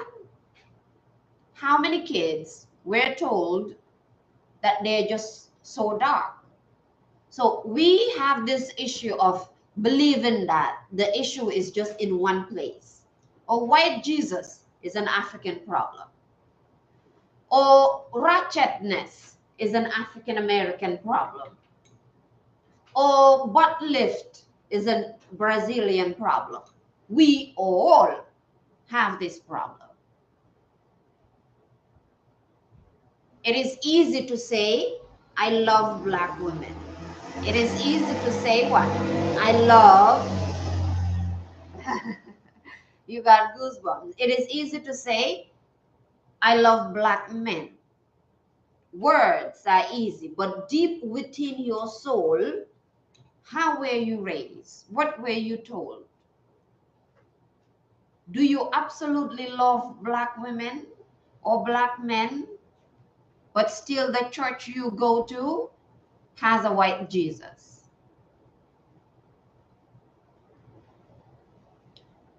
We are all confused. White people, black people, red people, Africans, African Americans, Brazilians, Latin Americans. We are all confused. Why? Because things are just way upside down for all of us. Things are just way upside down for all of us. You love blackness, but then what do you believe as well? Anyway, Dolph started this conversation, but I think they are not here anymore. Like Professor Small said this, and he said, going back to your Africanness. It's not about the color of your skin. It's not about what you say. It's not about what you wear. It's not about what you post. It is deep within your soul, deep within you. What is going on there? Because you can have the locks where the gele, is it called gele again? The gele have all the African stuff, have the orisha bracelets, have the cowrie shells, but deep inside of you, you haven't healed the idea that anything white is better, that you need to wear suits to go to work, that you need to code switch, right? You need to speak white with white people. And then you need to speak black with black people. You need to speak Africans with Africans, right? Or you still believe that Africans have no food, they have no money, they are just these very stupid people or whatever. Or you believe that African Americans are thugs and or whatever it is. Being African, the white accent, I know it's terrible. But it's a matter of what you believe within yourself, right? There are some white people who are more African than Africans, who are actually more black than black, who are more spiritual and more spiritually aligned than many of us. I know for myself, when things were really, really bad, and just these spiritual stuff were just coming out and I couldn't stop it. It was a white lady who made me believe in myself a lot more. Why? Because my family thought I was crazy. This white woman opened her doors. I've known her for about 8 years now. And she taps into anything that is spiritual. She goes back to the roots and basis of spirituality, right? So I always talk about how white supremacy is not white people. White supremacy is an idea, is an ideology, is a way of being that black people have, African American have, white people have, Mexicans, Latin people, Europeans, Scandinavians. It's embedded in everything that we do, right? To go to Mecca to change who I am. Mind you, I tell the truth, call out. I know, even the idea of Mecca, of going to Mecca, that and convince of a reality, yeah, only the outside world. Exactly. So we don't look deep within ourselves, right? Which is why people come online and they want to tell everybody how they have to live. Oh, you are this, or you're that, or you're doing that, or you're a witch. And I'm like, yes, I'm coming to your home when you're asleep. But you see what I'm saying, people, right? Let's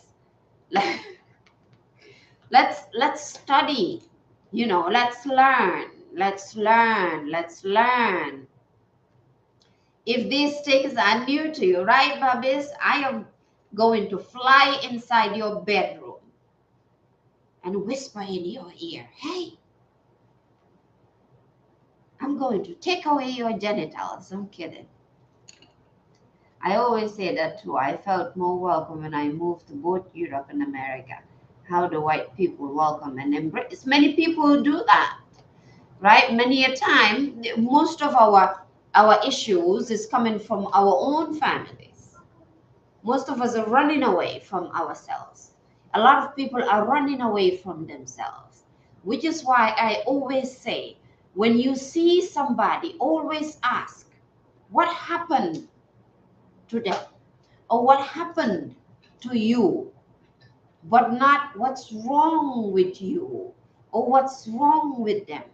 This is an actual book that you can find and read, and it's called What Happened to You. Hi, Kadibojang. Kadibojang. I don't know why I'm saying that. Things have happened to people. I have friends and relatives, family members, people I know, women who bleach their skin or are still bleaching their skin. My favorite people in my family bleach their skin, right? But now I understand to ask the question, what happened to these women? How were they raised? What were they told? Did they believe that if they don't bleach their skin, they're not going to have a good woman? All of us are traumatized, both men and women. People say that black women hate black men. Some people say that black men hate black women. I have experienced both. I have hated white people. I have hated black people. There's a there's a uh, there's a lady that I used to walk out with, a black lady. I think she might be a little bit mixed, but she would just sit and say, "I hate black people. I hate white people. I hate Asian people." And we will tell her, okay, we know you just hate people in general. And she would say, yes. And we will laugh about it. But one thing we have to understand, if you were raised to hate yourself, you hate everything that looks like you.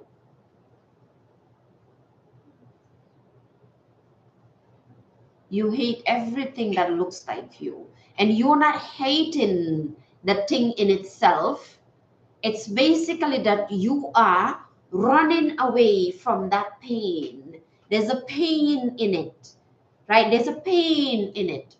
A lot of black men were raised in trauma.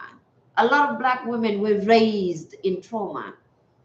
A lot of white men and white women were raised in trauma. For the people who are regulars here, you've seen the white folks that came and share their own trauma. It is something we all have together. White supremacy ideas doesn't only harm black people and Africans. It harms white folks too. Listen to Dr. Joy DeGraw, post-traumatic slave syndrome. And she teaches how these has affected the white culture, the black culture, Asian culture, whatever culture.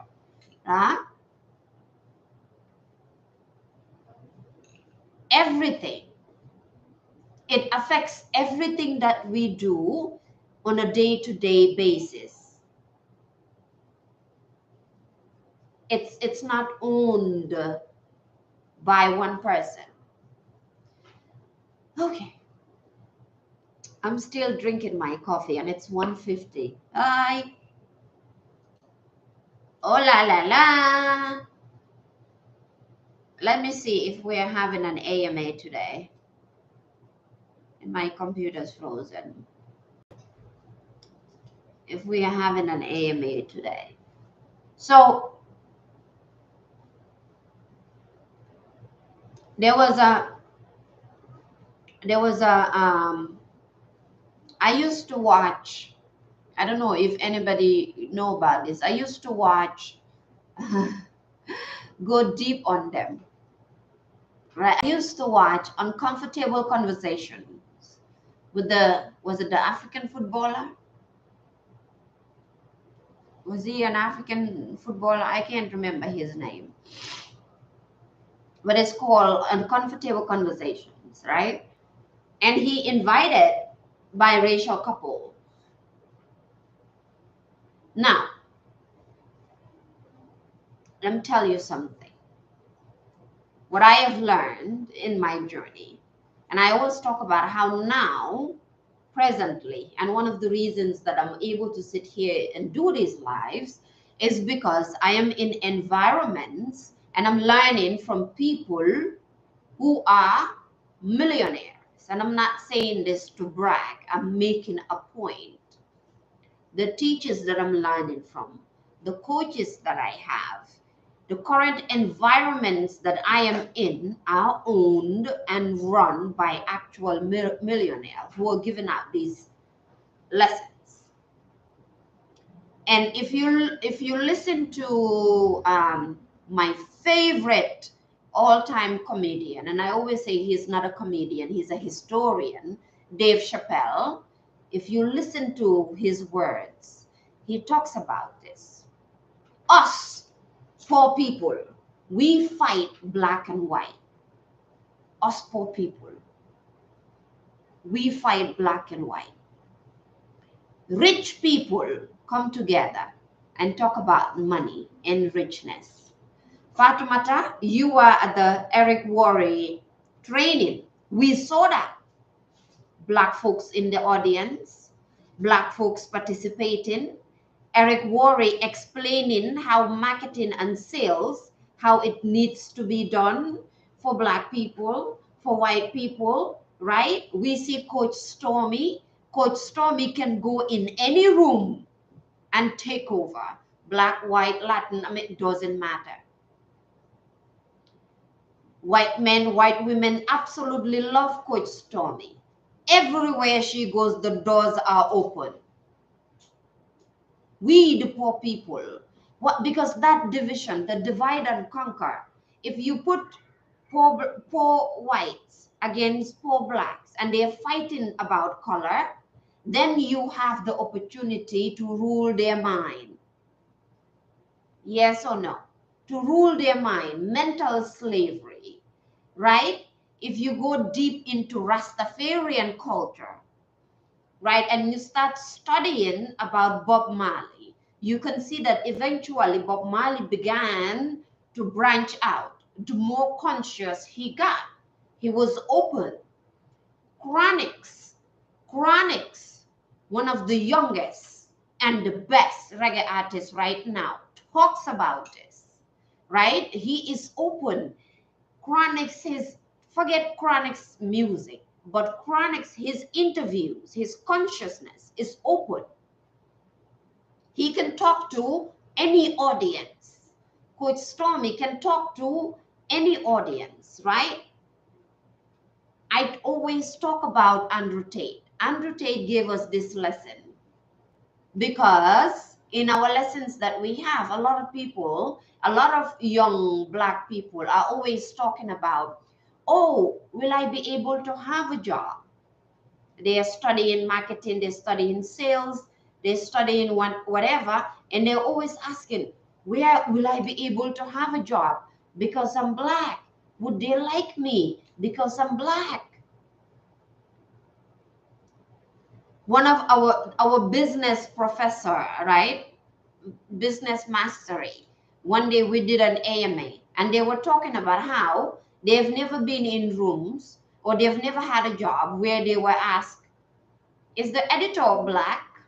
Is the person taking care of this black or white?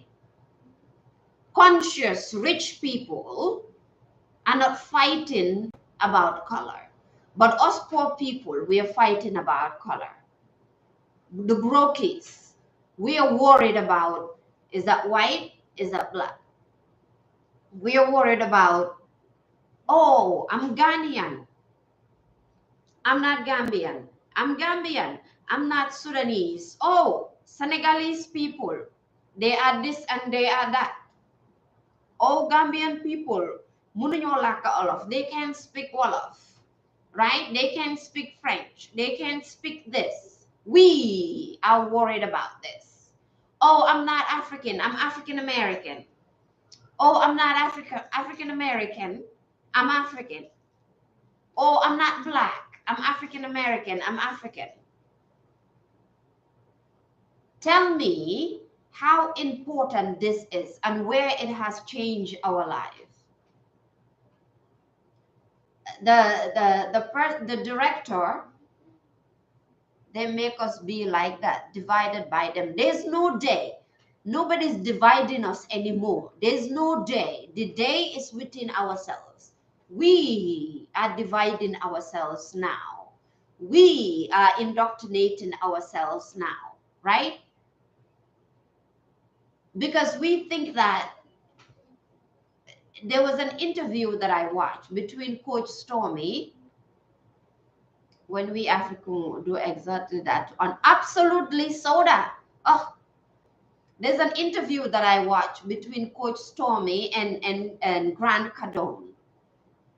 And Grant Cardone was explaining that he never knew what white privilege was. And he had to learn it. Too much confusion. He had to learn what white privilege was. There's a comedian, this, I don't know his name, who would always say, when I was growing up, if I knew where white privilege was, I would go there because I grew up poor in the trailer parks. But these are ideas that I will say no, it's up to what it is. I don't know what that means. These are ideas that has been given to us. White people are confused, black people are confused, yellow, orange, everybody is confused, right? White people are trying to look like black people are trying to look like white people, Asian people are trying to look white, everybody's trying to get the Asian eyes. Latin people are trying to look black, big butt and whatever it is. And then everybody's trying to get some Brazilian lifts. Everybody wants to be black to look whatever. You see this confusion? But whenever you watch rich people, do you see them fighting these fights? They're not fighting this fight. What are they talking about? Money. They're talking about development. They're talking about increasing their wealth. They're talking about all. This is an actual lesson that was made for us in the real world, right? Where the professors would constantly tell us, I see medical students and doctors really going through a hard time. Then what do we call that? How will I know? I don't know. Everybody's going through a hard time. There is no problem that's special.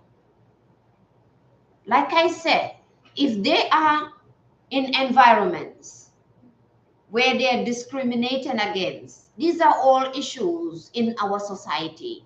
Everybody is facing and everybody has that problem.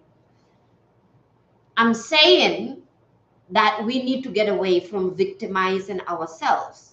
You know what I mean? We need to get away from that. Everybody's suffering from these things. We are all suffering these issues. Exactly. Right? And those are vocabularies that we need to remove. Because the moment we start looking at ourselves, the ideas that we have, and I like that, Ash, Leanne, everything isn't about white people. There's no environment that you can't Jola Queen. This is what I am saying. Your mindset and your mentality. Somebody said Yama fight. The one and only Yama fight. Hey.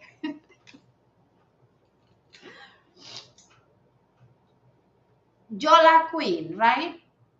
The mentality, the idea.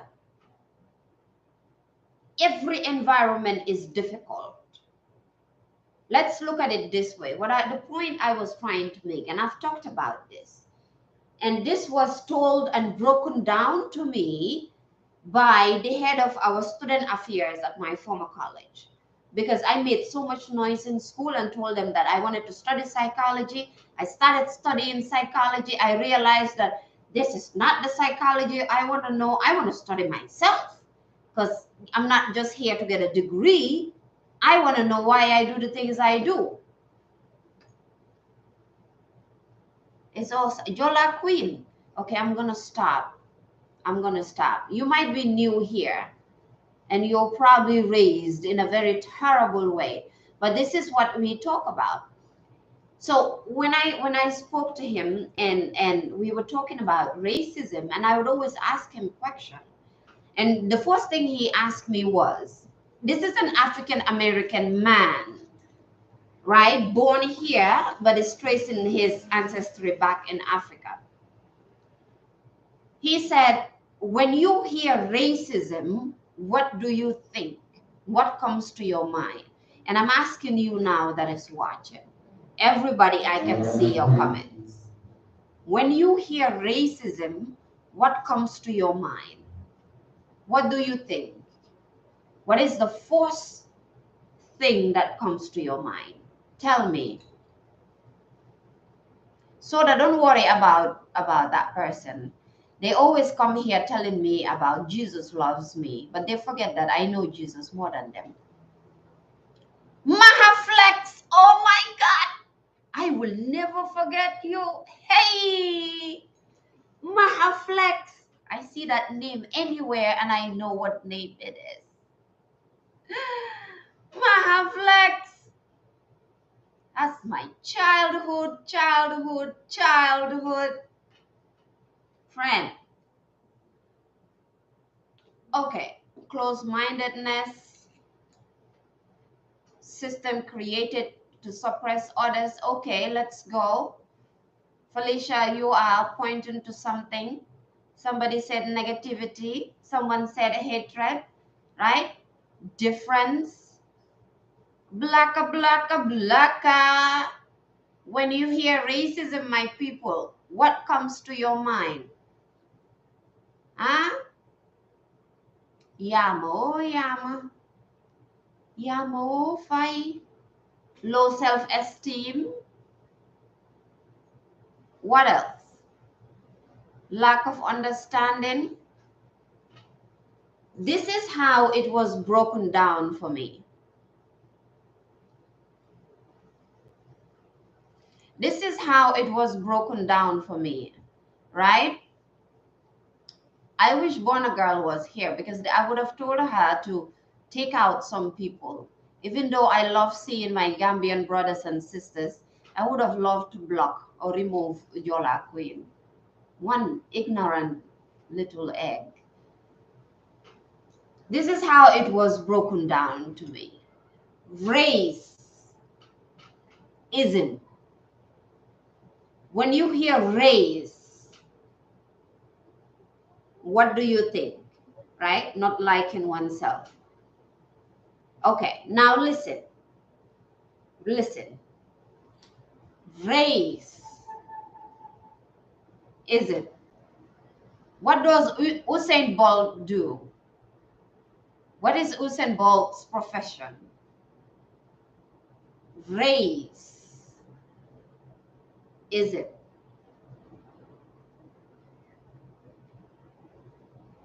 What does Usain, is it Usain or Usain Bolt do? Right? Race. And then you add the ism. There are different isms, right? But think about race. No, that's not what I'm looking for. That's the wrong answer, right? Race ism. Race is people running towards what? The finish line. Race, we are raising. Racism, we are all competition. Thank you, blow your mind, right? Running to win. Exactly. He's an athlete and he is running to win. He is raising. Racism, capitalism, right? We are running towards the finish line. Now, the thing is, the finish line is an illusion. There's no finish line. The thing is running towards who is going to have more resources, who is going to have more money, who is going to have more power, limited resources. Thank you. Blow your mind. Raise. We are raising. Color is a social construct. If you go deeper in the history, like I always say, the things that I talk about, do not believe me. Go do your research. right? Anything I have wrong, come back to me and tell me this is wrong and teach me. I'm always open to learn. My willingness to learn is 100% because I want to know myself. Mahaflex. So nice to see your name, Mahaflex. Sorry, somebody I knew since my childhood. Yes, it is, right? So race is a social construct. If you look deeper into history, and I know some people know this already, right? There was a point in time there was no white. There was a point in time there was no black. Slavery, Italians were slaves. They were never considered white, wanting to be on top, wanting to go further, right? A lot of people believe that when they come to America is greener pastures, right? The race is not about black and white. The race is who is going to be on top, like Blow Your Mind said. Who is going to get the stuff? But many of us, myself included, this is how I was raised. We were raised to look at race, and when you hear race, you always think of skin color.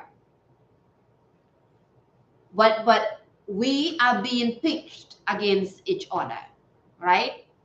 Poor whites versus poor blacks, rich white people, rich Mexicans, rich whoever, rich black folks. They're like this. Not race. Race. I have an accent. RACE, right? It's a social construct.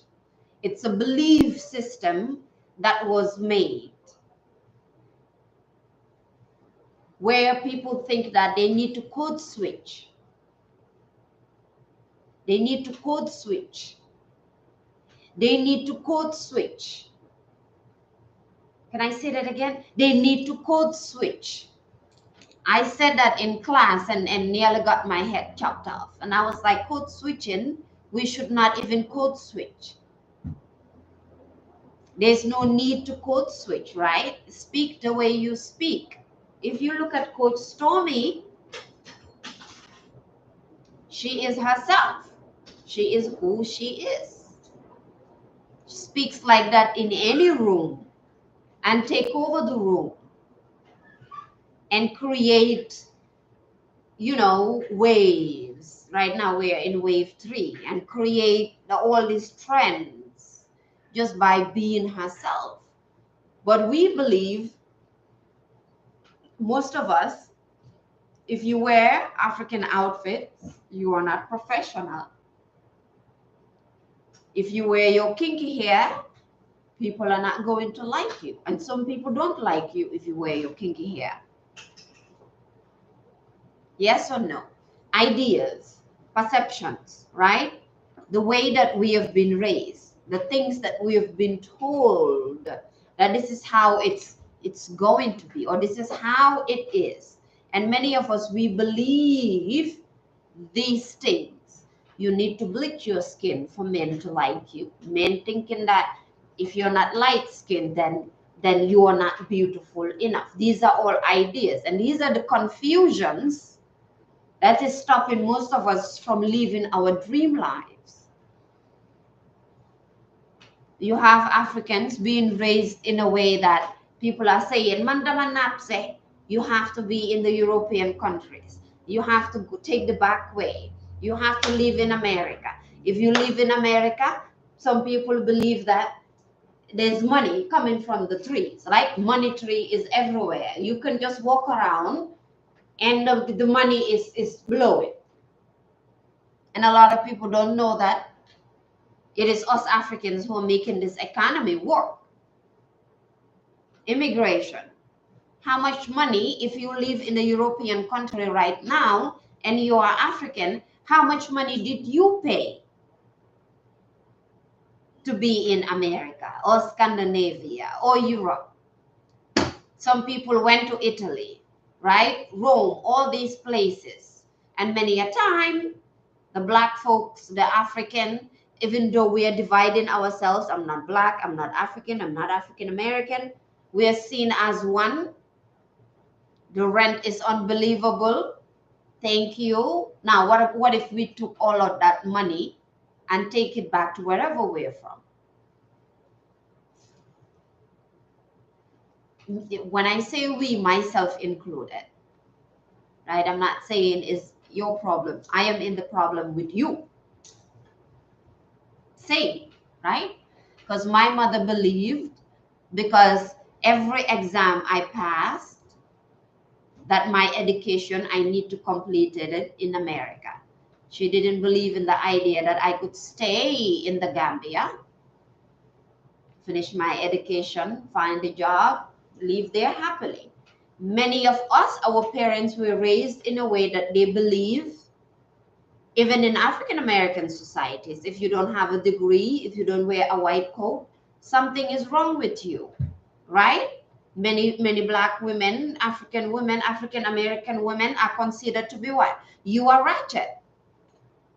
Isn't life itself ratchet? Ratchetness is exciting, but not in a toxic way though, right? Ratchet but cute. Aren't we all? And then people think if you are born in America, you have so many resources. Yes, you have so many resources. But if mentally you are deprived, it doesn't matter where you are. You have no resources. Africans live terribly everywhere. Africans, black people, they live terribly everywhere. But nobody talks to us. Hello, hello, Brazil. Hello, hello. Right? Nobody tells us that they are rich black people. They are rich Africans. They are rich Africans and African American societies, right? For your education and for your well-being and money and all of that. You can be in Africa and do all of these things.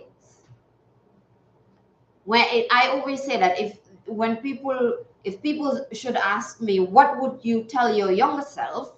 I would have told my younger self, Yamafai, everything you taught, everything you believed, all the ideas you had were real. Hold on to them.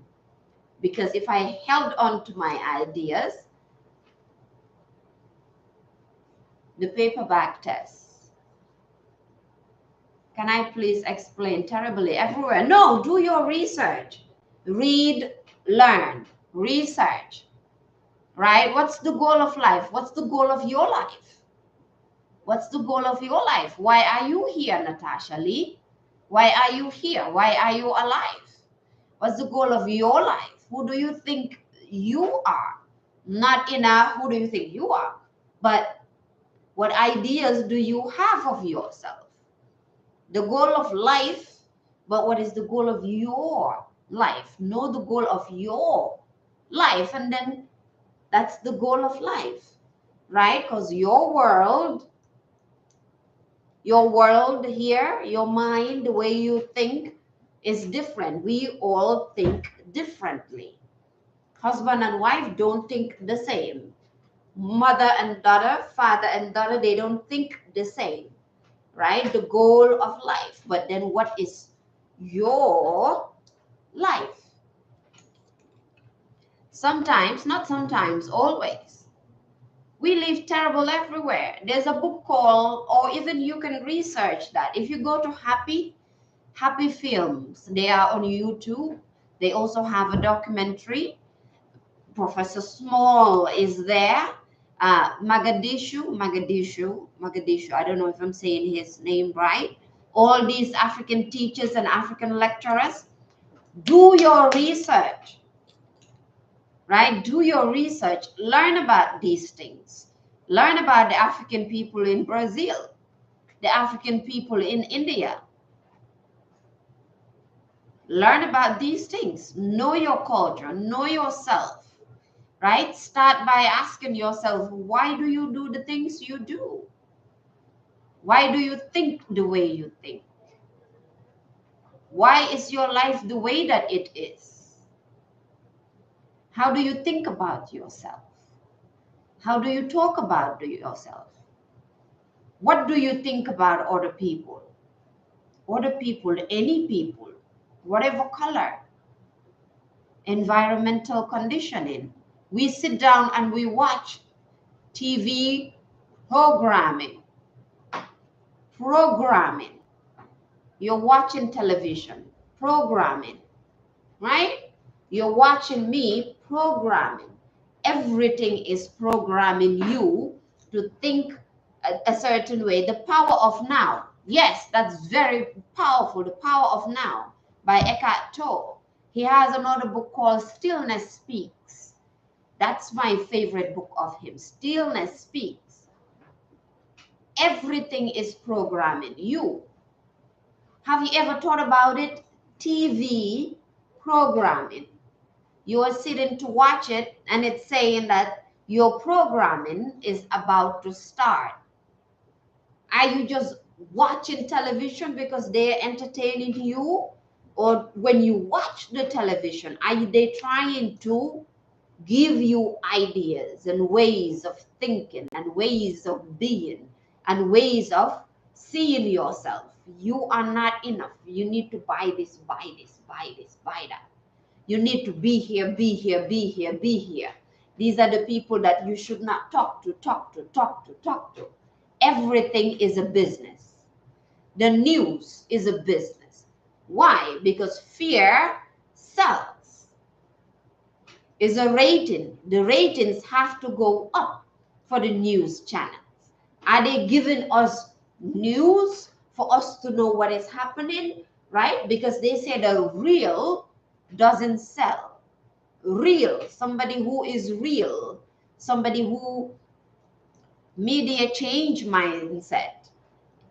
What is her name? Beyonce says what? He who controls the media controls the mind. Right? The people that tell you things. Have you ever asked yourself, what do they want me to think? When you watch the news and they say that a black man or a black woman stole, killed someone, is a drug addict, whatever, whatever, specific words elicit a specific emotion. What do they want you to think, to see, to believe, and to hear about yourself and about the society that you live in?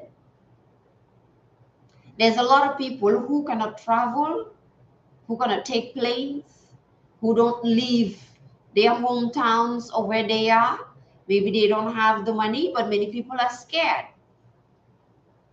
Why is it that when it comes to vacations, people are not screaming at the top of their voices to go to the Caribbean or to go to the African countries? Where are the vacation destinations? New York, London, Rome, Paris. Have you ever asked yourself why? Is that so? Africans do this. African Americans do this, right? Travel the world if you want. But why are these not the first go-to destinations? Ladies and gentlemen, I need to stop. I can talk about this forever. I'll be here tomorrow. I have talked for 2 hours, 19.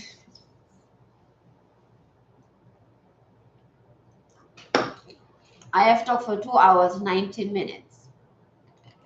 But I will learn this. When I learn it, you're very welcome. Blow Your Mind Studios. You need to speak up too, right?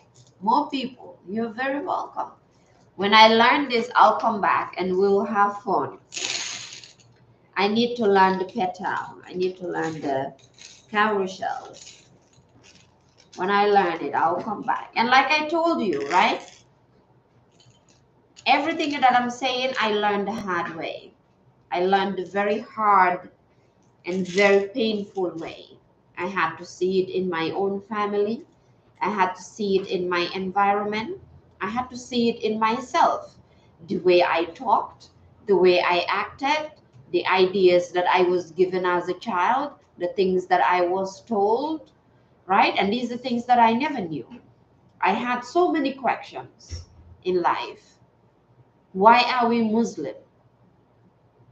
Why do we have to pray the 5 daily prayers? Right? Why are people Christian? Why was I being told that if you're a Muslim, you can't go to church? Why can't I go to church? Why don't we have the Christians in the mosque? Why are the Muslims and the Christians fighting? Why is everybody thinking that we have to be in Europe? We have to go to Europe. We have to be semesters. When it comes to education, right? Why is it that we don't have all this stuff in Africa? Why do we have to leave to do all of these things? People say greener pastures. Why do we have to go looking for greener pastures?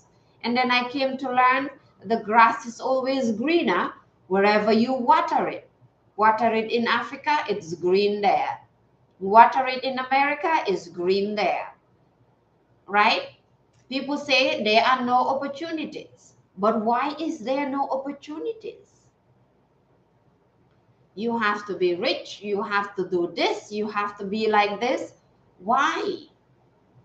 As a Muslim woman, why am I told that if I put nail polish, I cannot pray?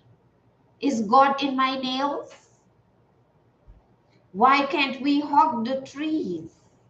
Why is that demonic?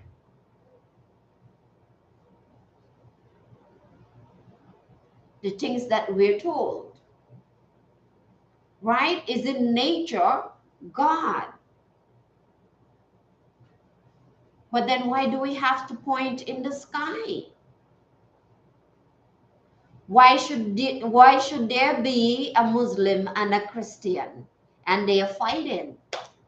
If you're from the Gambia, why is it said that the Jola cannot marry the Sarakule, the Sose cannot marry the Wolof, but the African can marry the African American can marry the African, the white man or the white woman can marry the African, but within ourselves, there's an issue.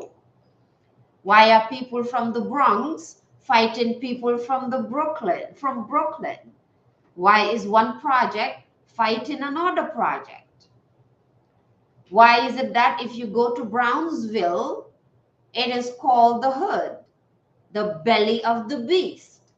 But if you go to Stuyvesant, the same buildings, the same layout, Stuyvesant in New York, it's considered upper class.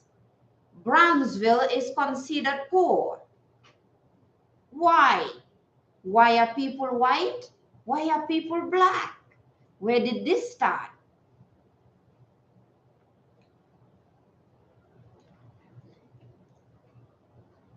Have you ever asked yourself these questions?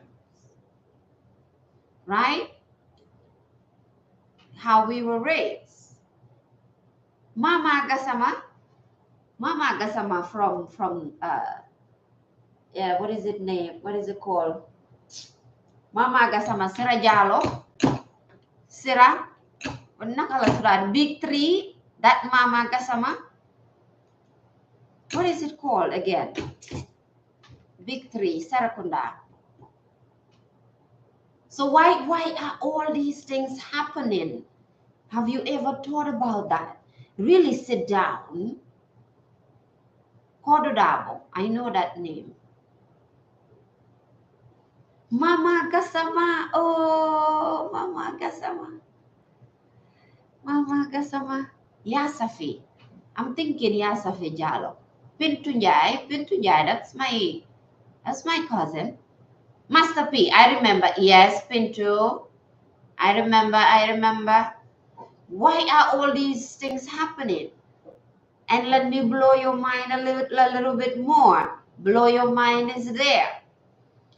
Women are told that if you are on your period, you cannot pray. Why? What's wrong with our period? Right? Blow your mind. Let me blow your mind even more. We are being judged by the clothes that we wear. But where the clothes that we wear, where is it coming from? Isn't it man-made?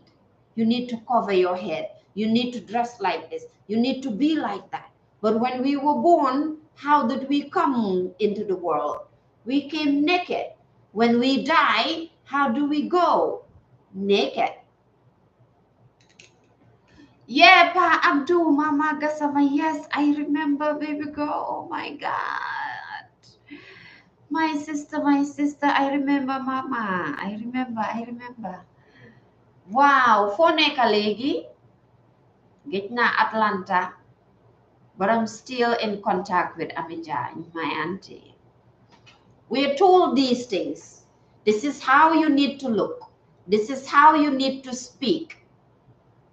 This is how you need to act. This is how you need to dress. But the clothes that we wear are from the factories. Which factories? Who makes the clothes that we wear? Where did panties come from? Where did t-shirts come from? Where did Ankara come from? Where did dashiki come from? Are these really Africans or are they from the Chinese factory? Las Vegas, wow, nice. Where did all of these come from? Who makes the bleaching creams? Why is it marketed to us? Wax, the wax that we wear in Gambia. Where is it coming from? Human like us make it. Clothing is a business, right? You have to be virtuous, you have to be this, you have to be that. But what about the African communities and cultures who are still, wax is from Holland. The African cultures and the African people who are still in their habitat. Why are they considered backward and poor? Why is everything African poor and everything European expensive? Which African brand do you know? Which African bank do you know? Why are Gambians fighting Nigerians? Nigerians fighting Ghanaians. Lace is from Switzerland. Yet these are the ways that we are being programmed to believe. Called from Bakote. They manipulated us, and we our parents and our families and the people who raised us believed it, and most of us, we believe it, right? We believe it so much. Fighting about jollof rice. Senegalese can cook better, Gambians can cook better, African Americans are better, Africans are better, Latin people look better. This is how you have to be. At my time, if you wear a bikini, you are a prostitute. I believe that too, right? If you cut your hair, something is wrong with you. If you dance, you are sexualizing yourself. But isn't dancing spiritual in Africa, in every aspect, in all African culture?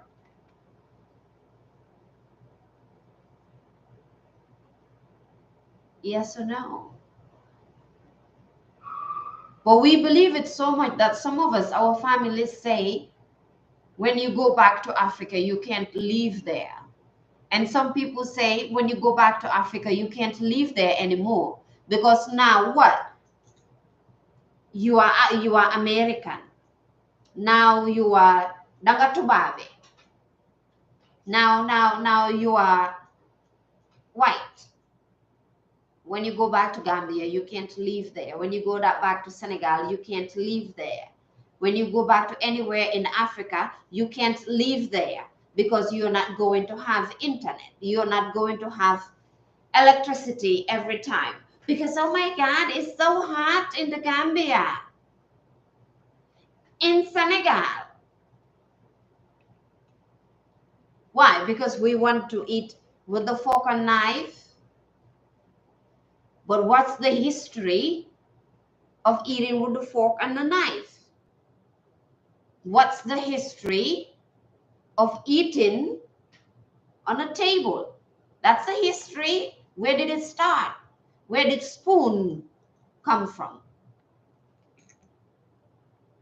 Right? And you go to our African countries, people are like, oh, I'm wearing the Jordans, I'm wearing Nike, you know, Semester, Lamborghini, Ferrari.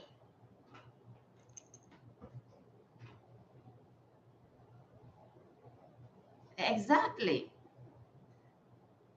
But then we don't know that most of the semesters they work at McDonald's.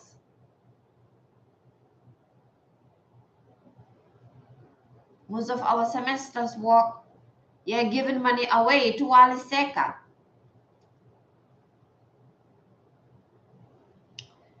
Anyway, ask yourself all these questions. The things that we do, where are they from? Who taught us these things? Why did they teach us these things? What do they want us to believe? What do they want us to think? Why?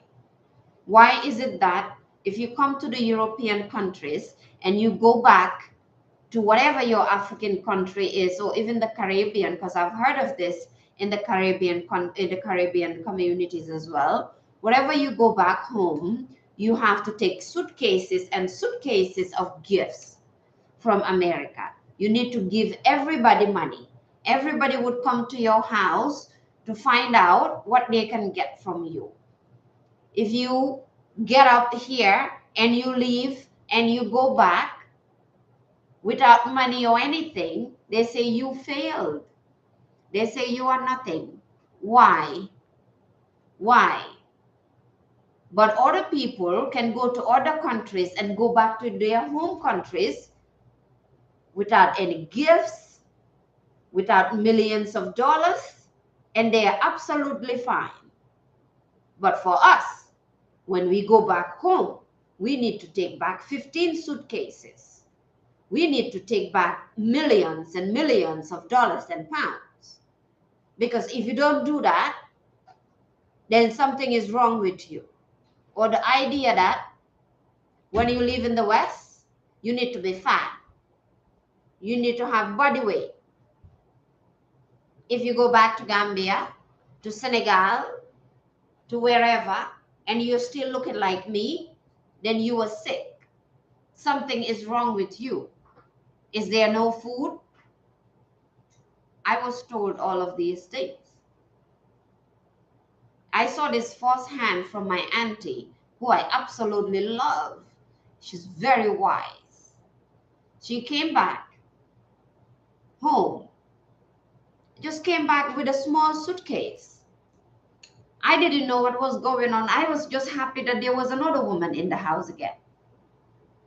But then she started to explain to me that if you leave the European countries, yes, we're always being skinny and healthy, right? But when you are skinny, they say that, you know, didn't you have any food? Is something wrong with you?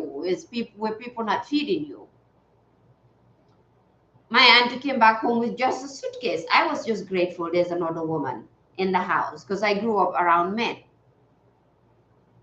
But then she started to explain to me If you leave the European world, wherever, and you go back home, you didn't build a house, you don't have a car, right? You're not going to the gentes and to the ceremonies and the yayales and the nyekales and the whatever less. You're not throwing away dollars and dollars and dollars and dollars and giving everybody money and buying whatever, whatever, whatever. Then you failed in your quest in wherever you went. Have you ever asked yourself why? Why cannot somebody go to the West and then go back home with a tiny suitcase, traveling light? But the people in the West, regardless of who they are, black, white, yellow, purple, orange, they can come to our countries, leave and come back home with absolutely nothing. And they are absolutely fine. I always question this. I've always been questioning this. You have to work for them, right? Because everybody believes now that you live in Germany, but especially America. If you are in America, you just walk around and, oh, $50. Oh my God, it's raining money. And people don't know that the rats in New York are bigger than the rats in Africa. Dicks, right? Here they don't have, how do you say rat again? They don't have the mouse, the rats, right? They have dicks, right?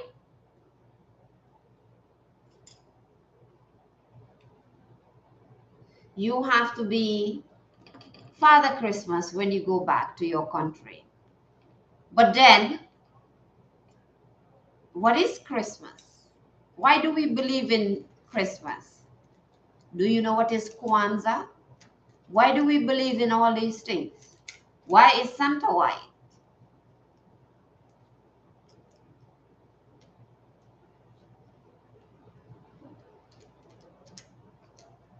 I know they will take sweets and everyone will appreciate them. My last holidays, I took pens and books to give them out. They were asking for money. Isn't that crazy that we even have to do that? Can't we just leave here, go back home in peace? We are back home in one piece. Why do we have to be a shopping center? Why do the people that have to go back be a shopping center? Dalia, I am offering one-on-ones. You can go to the link in my bio and book a session if that's something that you want. I'm closing out. I have been here for 2 hours. It's coming to 3 hours. Hi, baby girl. You did good today. I'm sorry. I'm nearly done. You did beautiful today with your freckles. Right? Ask these questions to yourself. Think about them. You're very welcome. I said I was going to leave, but I'm still here talking, right? Think about them. Really think. Think. Think. Thinking is the easiest thing, but most of us don't think. You think you are thinking, but in actuality, you are not thinking.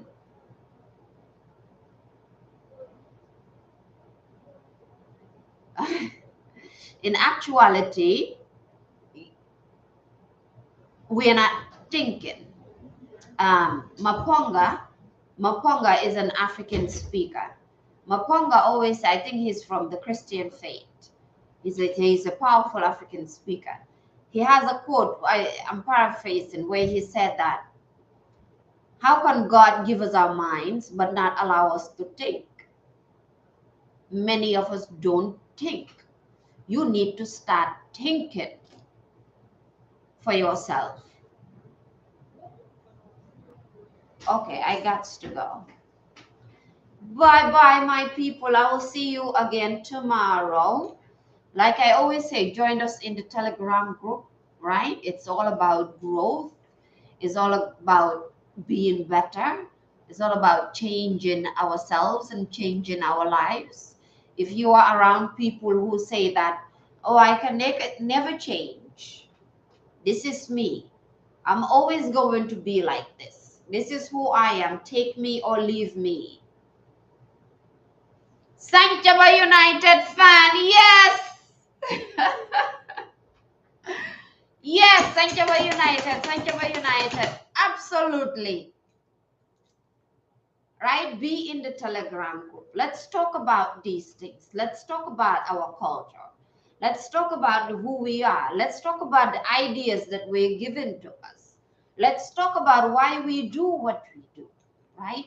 Let's talk about these things.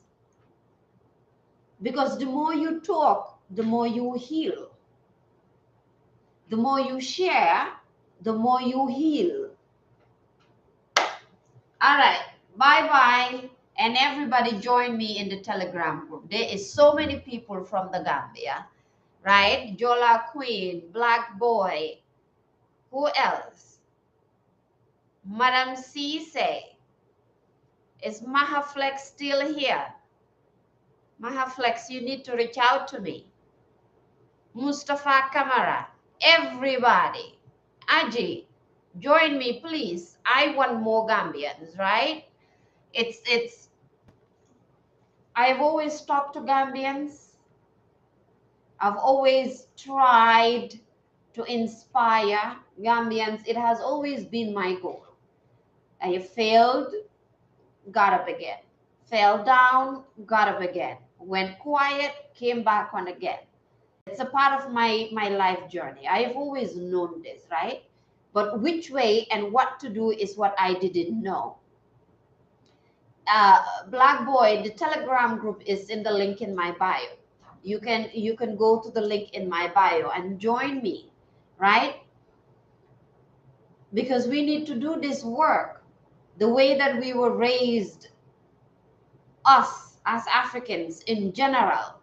I want African people in general, let me say that. Africans and African Americans, right? The way we were raised and the ideas we've been given, we need to break it. We need to look at it.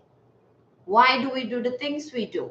So I want my people to join me, because in the work that I do, and I have tried this so many times, I've been discouraged so many times because I was told that if you work for us, there's no money in it, which is true, because we don't trust each other.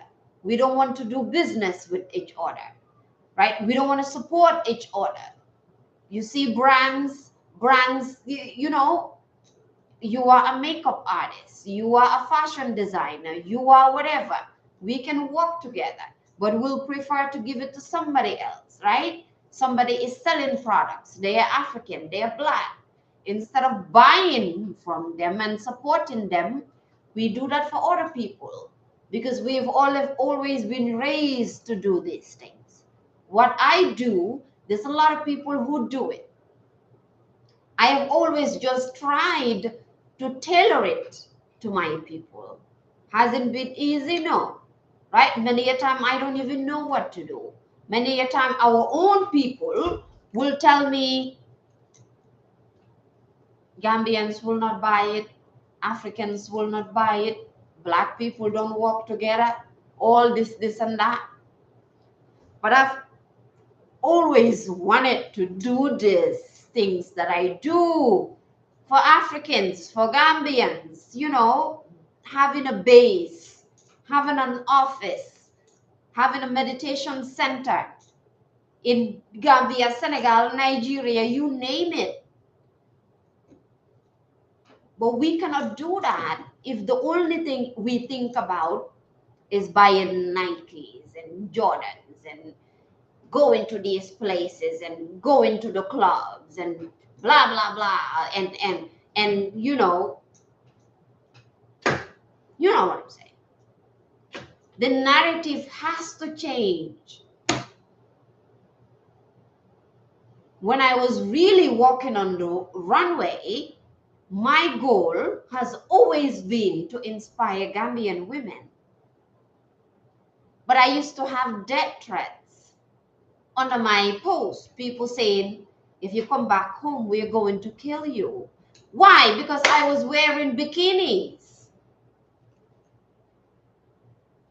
This messed up my mental health.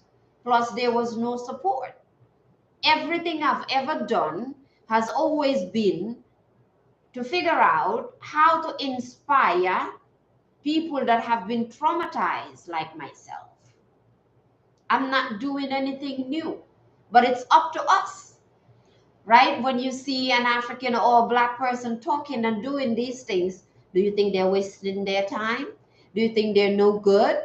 Do you want them to give you everything for free, right? But when you go to your office, you are in your suit and your tie, you are sweating bullets under the suit and the tie, probably smelling like onions. But when you go to your African cultures, you don't need to do all of that, but you can support them. Why? Because you believe you need to be in the office.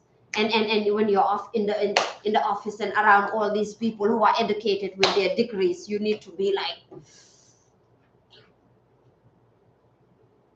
on the whole, your neck, you're being choked by the tie you're wearing. We need to change those ideas and take a look at the things that we say. When you see people doing fashion, when you see people doing some other things, do you believe that they are prostitute? Do you believe that they're wasting their time? Why do we believe that a woman in a bikini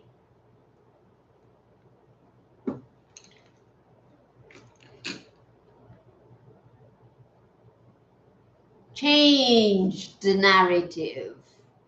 Changed the narrative, right? But then when you leave the African communities, everybody's looking at Africans as naked, looking at Africans as naked. I want to do this work for us.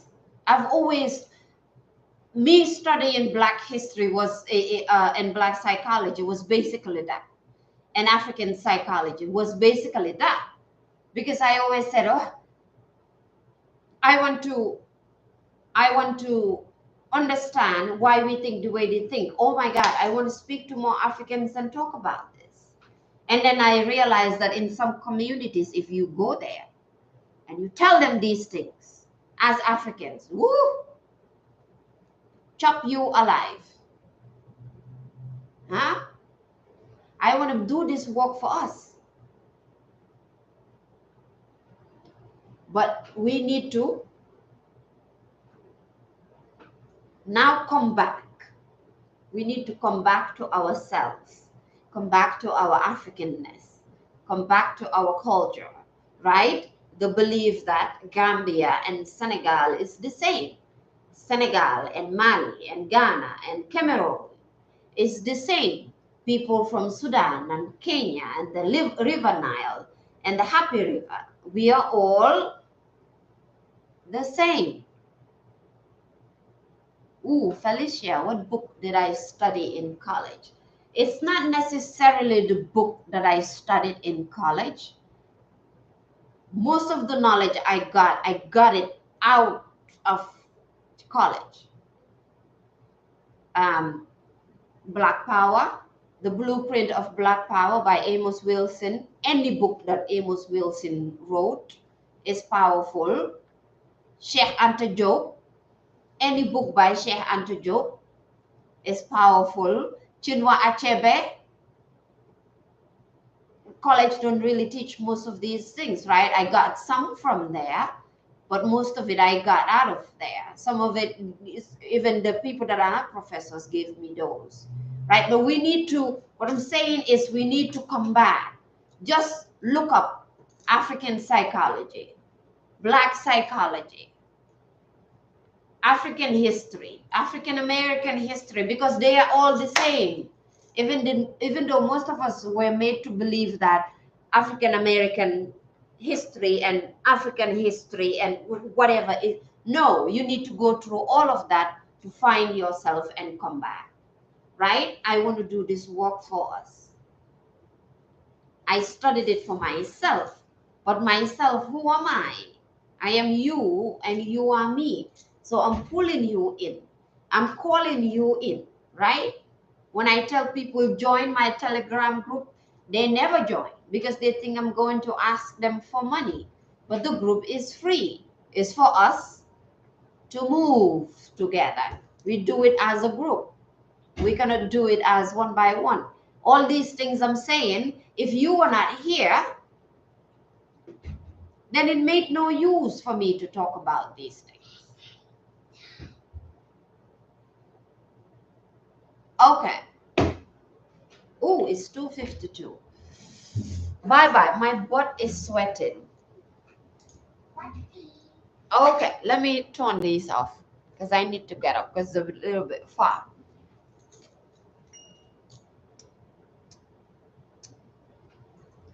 Blow your mind, yes. Bye-bye, everybody. My butt is sweating.